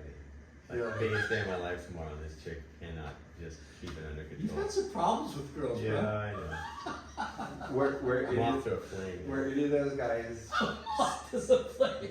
sitting on you? Did you feel like anybody Well, was trying to not exactly, but the problem was that it was only rights. We were basically surfing. I was surfing. I started at Gums because I'm like, I gotta be up from these guys. I gotta be past these guys. I was like, I paddled out over here, Yeah. and I was like 100 yards this side of them, and the heat started, and I'm like, I gotta Priority. get a good start. Okay, not priority, but But first strike. I gotta be the first guy to get a Yeah. good wave and put some pressure on because I know, like, they're not gonna give me an inch. Especially Andy, obviously, but Park was Andy's boy, and you know, I don't know. And, Is that when the rivalry yeah, started? I mean, it had been throughout that year. He and I had been like battling that whole year. Yeah. It was clear that it was coming down between me and him. Now, did you see him as a threat before? Because you didn't, right? Because 2002, you didn't think he would I win. mean, I thought He ripped, won, but he right? wasn't like Yeah. this gnarly. But I mean, you know, get a guy who gets 2 really great years in a row, and now you got a situation in Yeah. your hands. You know? Yeah. Yeah. Because So did you win any contests that year? in 02, In 03. yeah. I mean, I went into pipeline Number in the one. lead. Yeah. Jeez. Yeah. And he was second? He was second. The only reason he wasn't first is because Jake beat him at Sunset and kept him in second place, and he just didn't make enough points to pass me. But there was all sorts of stuff going on though, you know, like Andy and Lindy had just started dating, so they were in like the full honeymoon phase, like the first few months of their relationship, and they were just like super in love, and Andy was just like buzzing on Yeah. that, and you know, I honestly feel like things that really make you compete and surf or do whatever well is love and pain, and I was This is deep, bro. and I was actually in a lot of pain, and he was like in a lot of love, and I was going through big struggles with my relationship at the And time. I think it was probably a little built up because the camps, quick, bong. Yeah. Totally. Good. Like, and there was a lot Another of Hawaii, thing mainland, there was a lot Another of thing that makes nice guy, fucking mean guy. You know? like all of Good that. like Yeah. loud and Yeah. brash party animal, Yeah. and There- you know, I mean, we were subdued. Andy and I were polar I mean, opposites in a lot of ways. That, but for sure. But again, the industry looks for anything to, you know, fire up, Oh, for sure. get some people to, you know, feel the fire. I guess. Oh my gosh! And I think he was coming into his own Good. that year. Yeah. Like, yeah, Totally. like you said, the love of a woman, the high of being happy, I thought and the world winning, world title, making all this money. Fuck. Yeah. But he was. so he was gonna be hard to beat. Totally. His, you know, and then he had like Kala and Kyborg and all these guys around him. Nothing is gonna threaten this guy. Yeah. You know what I mean? Like he's just like Untouchable. untouchable. Yeah. And you know the Is thing. this sorry? Go Well, ahead. the connection that Andy and I had. It's weird because I always say he reminded me of my older brother in a lot of ways, but he's the age of my younger brother. And so there's like, I saw this kind of weird dynamic of like a brotherly thing in Andy, you know, that like, Did you really say "I love you, brother" before the heat? yeah. Okay. And Yeah. why did you do that? I honestly, it's a funny thing because like, it's been made out to be such a head game move, and you know when Andy won the world title the year before, about 2 weeks after my dad died, he and I got in a fist fight in Fiji. On a You boat. did? Yeah, we got in a fight one night, and it didn't go very far because he kicked me in the face, and then Shane jumped on him, and somebody jumped on me, and it was over pretty much. But so we had this kind of What was the altercation about? Drunk. just drunk. Yeah, we were just drunk and stupid, and I mean I was just sad. Let's My dad fucking just settle died. it now on the boat, bro. Well, no, it was just like Andy didn't know my dad died, and then he said something to me, and I said something to him, and he's making fun of me going bald, and I was like giving him shit. Oh, you think you went too honest? You're the fucking man. Like we were just talking shit Yeah. to each other, you know. And then something just like struck a chord and like just crazy triggered me. I'm like, wait till your dad dies and see how you feel. And he's like, he thought I was saying like, I hope your dad dies. And he didn't know my dad just died. So he just instantly just kicked me right in the head, yeah. And so it was like there was a misunderstanding, full like. So this is 2002. I was trying to piss him off, Yeah. but I wasn't saying I hope your dad died. Yeah, I wasn't yeah. saying something like that. This is No, 2002. just like you don't know what I'm going through. Yeah, like you don't know what I'm know. going through, and I was like really emotional. Oh. I started fucking crying. I was all drunk and stupid, and then we get to the island like 10 minutes later. We were on a boat driving back over from a late dinner, and like 12 of us in the boat, and we get to the beach, and Shane takes him off somewhere, and somebody takes me over down by the jacuzzi, and then Andy comes running up, and he's crying. He's like, "Fuck man, I didn't know your dad died. I'm so sorry." Wow. And it was like so, like, Yeah. oh, and we just like hugged it out, you know. So when Andy won the world title that year, I had made shirts with a picture of my dad, and when we were, my whole childhood as a kid, my dad always said, would be like, "Dad, Dad," and he wouldn't respond. And Dad, Dad, Dad, it would become this game, and he wouldn't respond. And he goes, "I only respond when you call me a great one." Oh, that's epic. A great one? Oh, great one. Oh, great one? Hey, oh, great one. So we had to refer to my dad as a great one. And so we made these shirts that had a picture of my dad. It was him holding the beer, and it looked like his finger was flipping you off. And it said, "Oh, great one" underneath it. And so when Andy won the world title, I gave him this shirt of my dad. Wow. And he took it really strange. He's like, he thought I was like fucking with him or something. I'm like, he's like, "What?" I'm like, "Well, you know, my dad died, and we had that fight, and like, this is kind of like my present to you, saying like, you know, this was who my dad was." I don't know, you know, it's just like this deeper thing. What are Well, oh, great one is a compliment. Yeah. Yeah. So, so I think he probably just took the shirt through the trash, to be honest with you. I don't know. But he thought, I remember years later somebody saying something to me that was in his inner circle and saying he thought you were just trying to mess with him. Yeah. I'm like, "No, I just gave him a picture of my dad because we got in a fight the night he realized my dad died, and it was, you know, it was like this we sort of bonded over it in the end, you know. And then, so fast forward a year later, now he and I are really like at each other's throats, like hate each other, and we're trying to win this world title. And I didn't sleep the whole night before, and I was totally like, when I woke up, I walked out behind my house, and PK and my little brother were walking in, and I was sitting out back crying, not on the beach side, on the inland side, on the other side of the house, and I was just sitting there crying. They walked up and they were like, "Oh, what's going on?" I was like sobbing. I'm like, "Fuck, I didn't sleep 1 inch, like 1 minute last night. I fought with her all night. She's fighting with my mom. Like, this just sucks." And I'm like, "I know I'm gonna fucking lose today." Fuck. And so gnarly? yeah, and PK was like, "No, man, come on, let's get it together." And I think Doug Silva was there too. Rally. And Dog, son, dog, son. yeah, Doug and I were hanging a lot. We were traveling together back then. And so, anyways, like, I made it through heat, and he made it through heat, and then I made it through heat, and then he made it through heat, and then I made it through heat, and then it was like we had 4 rounds a day. So maybe I made it through my second heat. Now he's in a 4-man heat, and he's against, I want to say maybe Jake Pato, who's like getting the most good weight in the heat, and Luke Hitchings, who has like a 9.5 on his first wave. Wow. Like, and Andy's now, basically he's in second, but he's like, no, he's in second, but Luke needs like 2 to catch him. And he has like 17 minutes or whatever, and he ends up not getting like the 2.5 he needed to beat Andy. That would have put Andy out, and I would have won the world title right then. So then Andy makes the semis, and then I make it the final, and he makes the final. So now we're in the final, and I'm like, and I was like, I honestly really felt like when Luke Hitchings lost, I thought I'd lost the world title. I remember thinking that. 'Cause I was so, my confidence was so beat down from fighting all night. You're like, that could have been it. That could have been it. And so when Andy and I were walking out, I was basically waving the white flag. I just didn't feel like I could possibly win. I didn't feel in sync. I didn't feel like I was surfing good. I didn't, like, my confidence, everything was just taking me down. And so when I said that to Andy, I was just kind of hoping he'd be nice to me.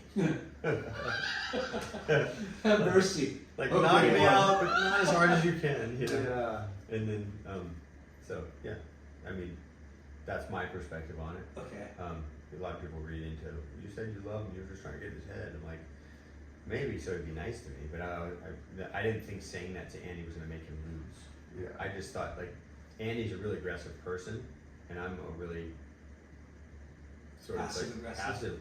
passive aggressive, yeah, but I'm in head-to-head confrontations, I'm much more passive. And so, like, in a competitive sense, sometimes I would get uncomfortable being really, like, with somebody who's really aggressive to me. And so I was just kind of like hoping we could just, like, have a nice heat and surf it out. Yeah. Let the surfing do the talking. Yeah. You know. And that was. But you know, I won't say that anyone blocked me, but Parco, you know, I'd like to hear Parco's perspective on it sometimes because he took off on a wave at back door. And granted, Parco's trying to win a pipe master. You know, he wasn't going to win the world title, but in his mind, he's like, I can win the pipe masters today. Yeah. So he took off on this one. I know he knew he was too deep, and I was in the perfect spot, and it was going into off the wall. And he was like, he wasn't going to make it across, and he took off. Just to keep And it. I was like, fuck. I was like, I remember screaming to him, fuck.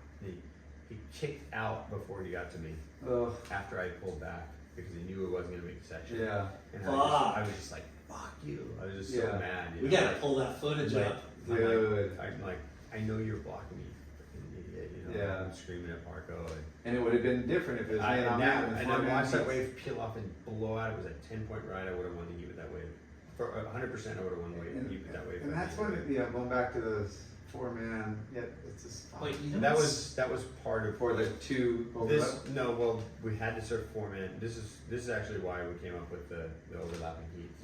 Was because I don't know, we saw that and I was in the contest, so I understood how bad they were and how the effect was on me. But they said under the permit we have to have 4 people in the water, so we have to have 4-man heats, and that's when I came up with overlapping heats that were like spread off by a few minutes. I'm like, So instead of having no. 4-man heats. yeah, 4 people in the water at all times. Still getting the action. Yeah, But so not- there's no waves being wasted. There's just a half an hour, 20 minutes on the front end, 20 minutes in the last heat where there's only 2 guys in the water. And so they accepted that on the permit process here in Hawaii. What's heavy is all those things needed to happen to make the story even greater. You know what I mean? Like him beating you, you fighting with him beating you, and you know, you telling him you love him, like, and then the waves were fucking going off, right? And he won outright, right? The waves weren't going off, but yeah, whatever. He won.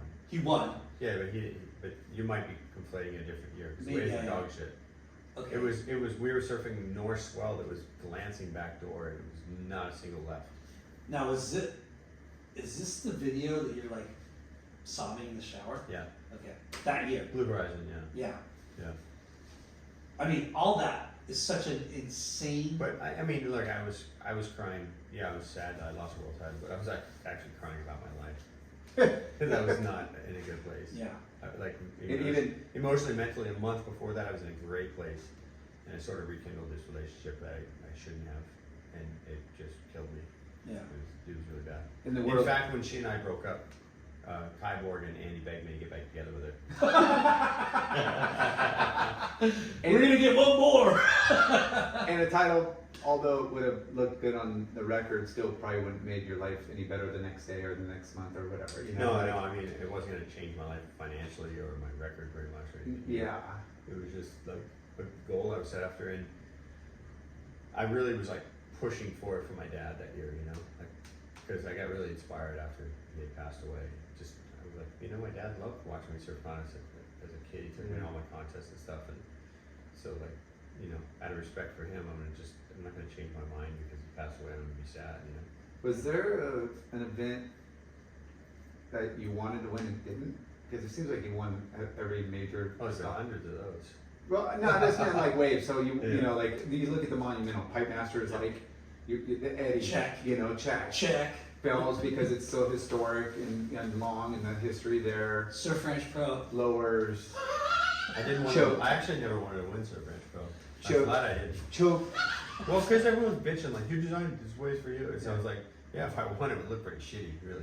Yeah. But I surfed the thing 5 or 6 times and didn't win, so you can't argue that I made it work for me and no one else. No, totally. But like, you know, Can we finish off this? no, I want to start to talk. Dude, Fiji, Tabby. I'm not done with Andy Hold on. Irons. We're talking about waves, pipeline. Where Else. else on tour that has been an event, we pretty much won at every spot. Yeah, Except like maybe the one, like the Rip Curl, you know, search one-offs that they would do. But most of the other ones, like here, they're all been staples. Yeah. All those boxes are checked, bro. Well, yeah, no, I made it a goal early on when I first got on tour. I wanted to win at every location. I thought that would make me a complete surfer. Yeah. And I ended up winning at every location. Okay. At a point. I mean, yeah, like you said, new concepts have emerged in different locations. Yeah, but like the staples that have been the yeah. tour. Yeah. Okay, now back Back to Lynn. Andy Because I Irons. wanted to be able to win in For sure. 1 foot Habara Beach in Japan. And you And I did. wanted to surf, I wanted to win a pipe, I wanted to win a choco, I wanted to win a snapper, you know, Yeah. all those. All the best. They were all big goals for me Yeah. to make happen. So his second year, he wins 2 in a row. Yep. So now we're going. That year, I would say I kind of didn't even try that year. I'm not saying. 2003? No, sorry, 2004. I thought you skipped ahead, sorry.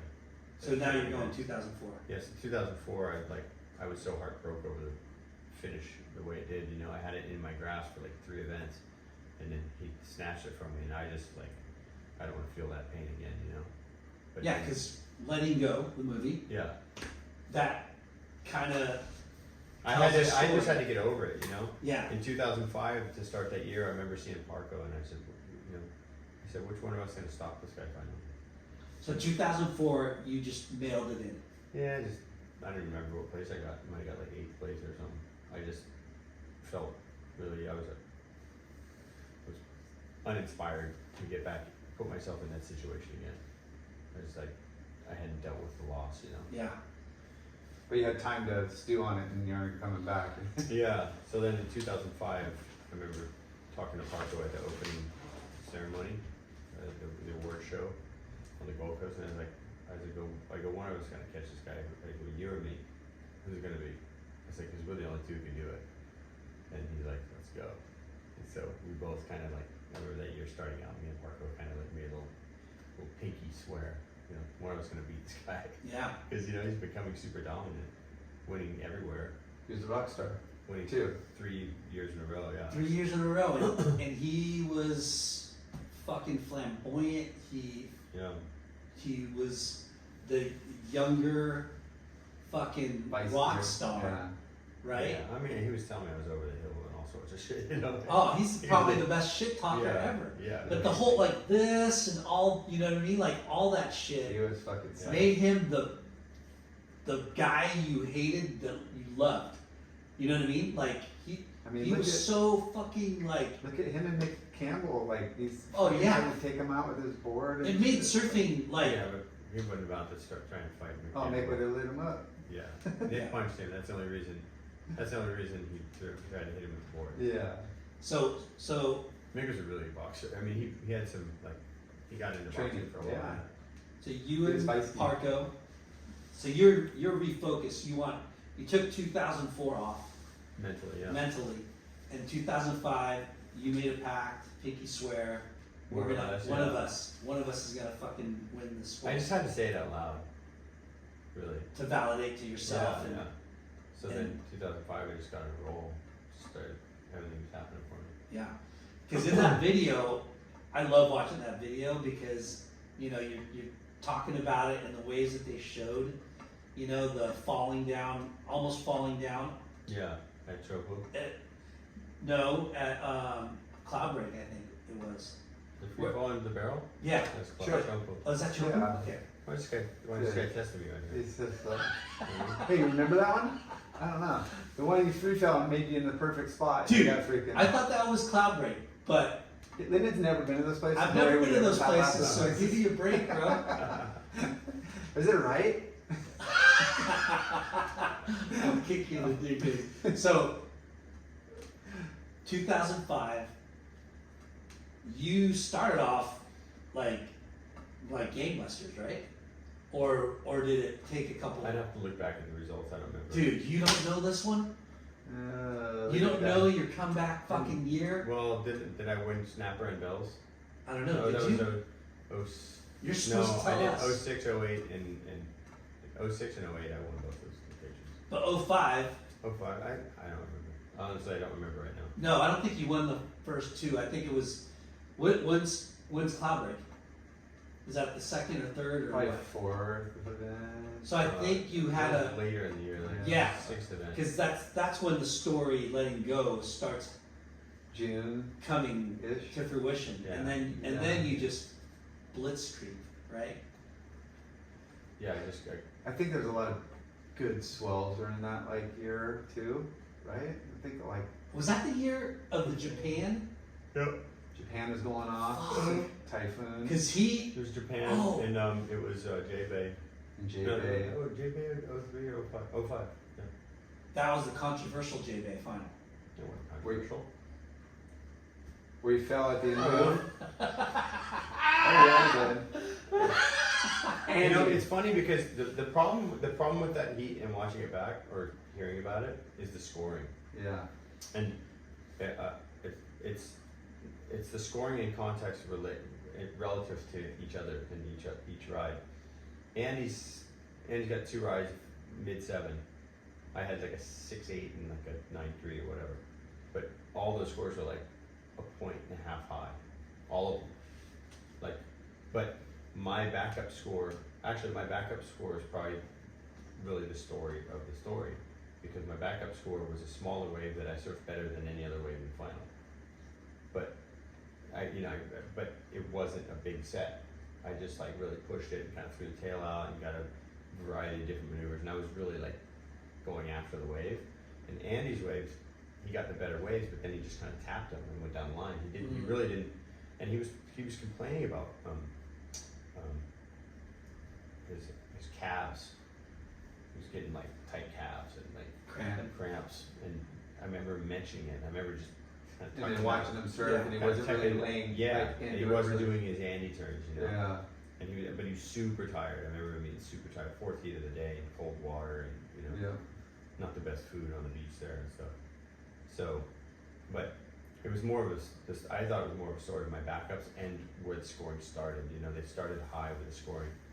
So like, I don't think anyone would look at his 7.5s right now and having watched El Salvador right now say there were 7.5s. Yeah. You know, they could have been in 5s We see a lot of that. with where surfing's at now. I mean, so I'm just saying that the scoring level could have been pulled back on all the waves. The median score should have been probably a point and a half lower. Yeah. And if that were the case, I didn't need a 9. I needed like an 8, probably a flat 8, or maybe less. I don't know. Maybe I would need a high 7. Where's J-Bay in relation to the rest of the tour? Like, No, it's like back Second half. midnight. Yeah, it's like it's right the after beginning second. of back half. And you know, he had just, I think we just went, I think maybe he had just been in Japan where he beat me, and I just beat him there, something like that. It was like Yeah. really close together, yeah. or vice versa. Maybe we went to J-Bay and then we went to Japan. But they were back to back, I think. Yeah, I mean, And when because it was close at the very end too, or was it What was? the Japan? world title? Oh, the world title? No, I beat him. I ended up winning in Brazil with one more event to go at Pipeline. Mm-hmm. So You locked it up in I had a Brazil. sort of substantial lead, yeah. I had a substantial enough lead where, like, he couldn't make any mistakes, but it also wasn't comfortable enough for me to think I got this, you know. Yeah. I was like, Andy can win Brazil and then he can win Pipeline easily, Yeah. like easily. Yeah. He can win Pipeline. So I was like, I gotta get this thing done. gotta lock it in. But you know, Nathan Head did it for me. Oh, that's right. Yeah. So many, like, That's why you're at so many. Well, Hey, I just saw some clips of Dead man him. tell no secrets. He fucking. Still ripping. He's Ripping. surfing. Yeah. I think he's surfing the Hedgehog? best he's ever surfed Yeah. right now. Yeah. I was like, holy crap, what's that guy fucking eating? Yeah. Him and Bobby Martinez, man, they just haven't aged, man. Up on his 40. Bobby's Or Kalani. And Kwani Yeah. too, but he's What doing the hell? spinners and shit. He's, Bobby has not aged at all. His surfing looks just tack sharp. They're so It fucking looks the same. fit. Yeah, fit All and the just three of those spicy. guys, they're all goofy foots too. that's the only problem. Well, Kwani doing the spinners, I love it. Are you getting? Yeah, Are you ready for I'm us ready. to leave? I'm ready. How's my bit? Whatever. Because we're doing more. You know that, right? Whatever. Because we're doing like Not at least, 4 years, like, come on, Mike. Yeah, dude. Why you make us wait 4 fucking years and make us He's fly busy. thousands of miles? We just came here halfway around the world. No. But it was worth it, Yeah. Kelly. It was worth it. Yeah. Jailer didn't time that to get to VLAN or anything. Yeah. VLAN's on, I'm out there. But No, So, it's been dude. epic. we're gonna end it with recapturing the world title, right? 2005. 2005. What did it feel like, if you remember? Like, no, I mean, I remember you were on It was like in the out of this stands. world. I remember just like having like I instantly just started. I got super emotional, started crying. I was just thinking about my dad because I felt like that kind of re-inspired me to get back on the horse and want to compete. You know, like after he passed away, I was really sad for a while, and then I nearly like I got pretty inspired by it, but then I lost that world title, but it was kind of like that thinking about my dad that really got me. I was like, I still want to make my dad proud. He's not here, but I want Yeah. to make him proud. You know? Yeah. So I'm gonna go out and get this thing done. Like I never failed at anything I really tried at. So I wasn't about to like. Yeah. So I gave up that one time, And plus 2 years of not having it, and then that last 7 years. Was it 7 years? Oh yeah, because you took 3 time years off. and then. But you took 2004 pretty much off. You didn't Mentally off. mentally off. And when you win that much, you expect it almost, right? You almost yeah. like, you're like, fuck, I got this. And then having such a gnarly opponent who's brash and fucking, you respect him, and you're like, fuck, But I've lights been your beaten. fire. Yeah. It made your losses that much more like heavy, but then important at the same time. Mhm. Because he beat you outright, right? But then finally, Hey, you slayed the fucking dragon. Mike Tyson got knocked out the night that he got bored of it. Yeah. You know. So you're gonna get bored of it. Somebody's gonna take you out. And, Yeah. and if you're not excited by what you're doing, watch out. Something Yeah. bad's gonna happen. Everybody wants to beat the champ more than You gotta knock him out. you gotta Be the fucking knock champ. him out. And we'll leave it at that. Yeah. Okay, well, this has been epic. Thank you, Kelly, sir. motherfucking Thank you. Slater, There you go. Appreciate it. congrats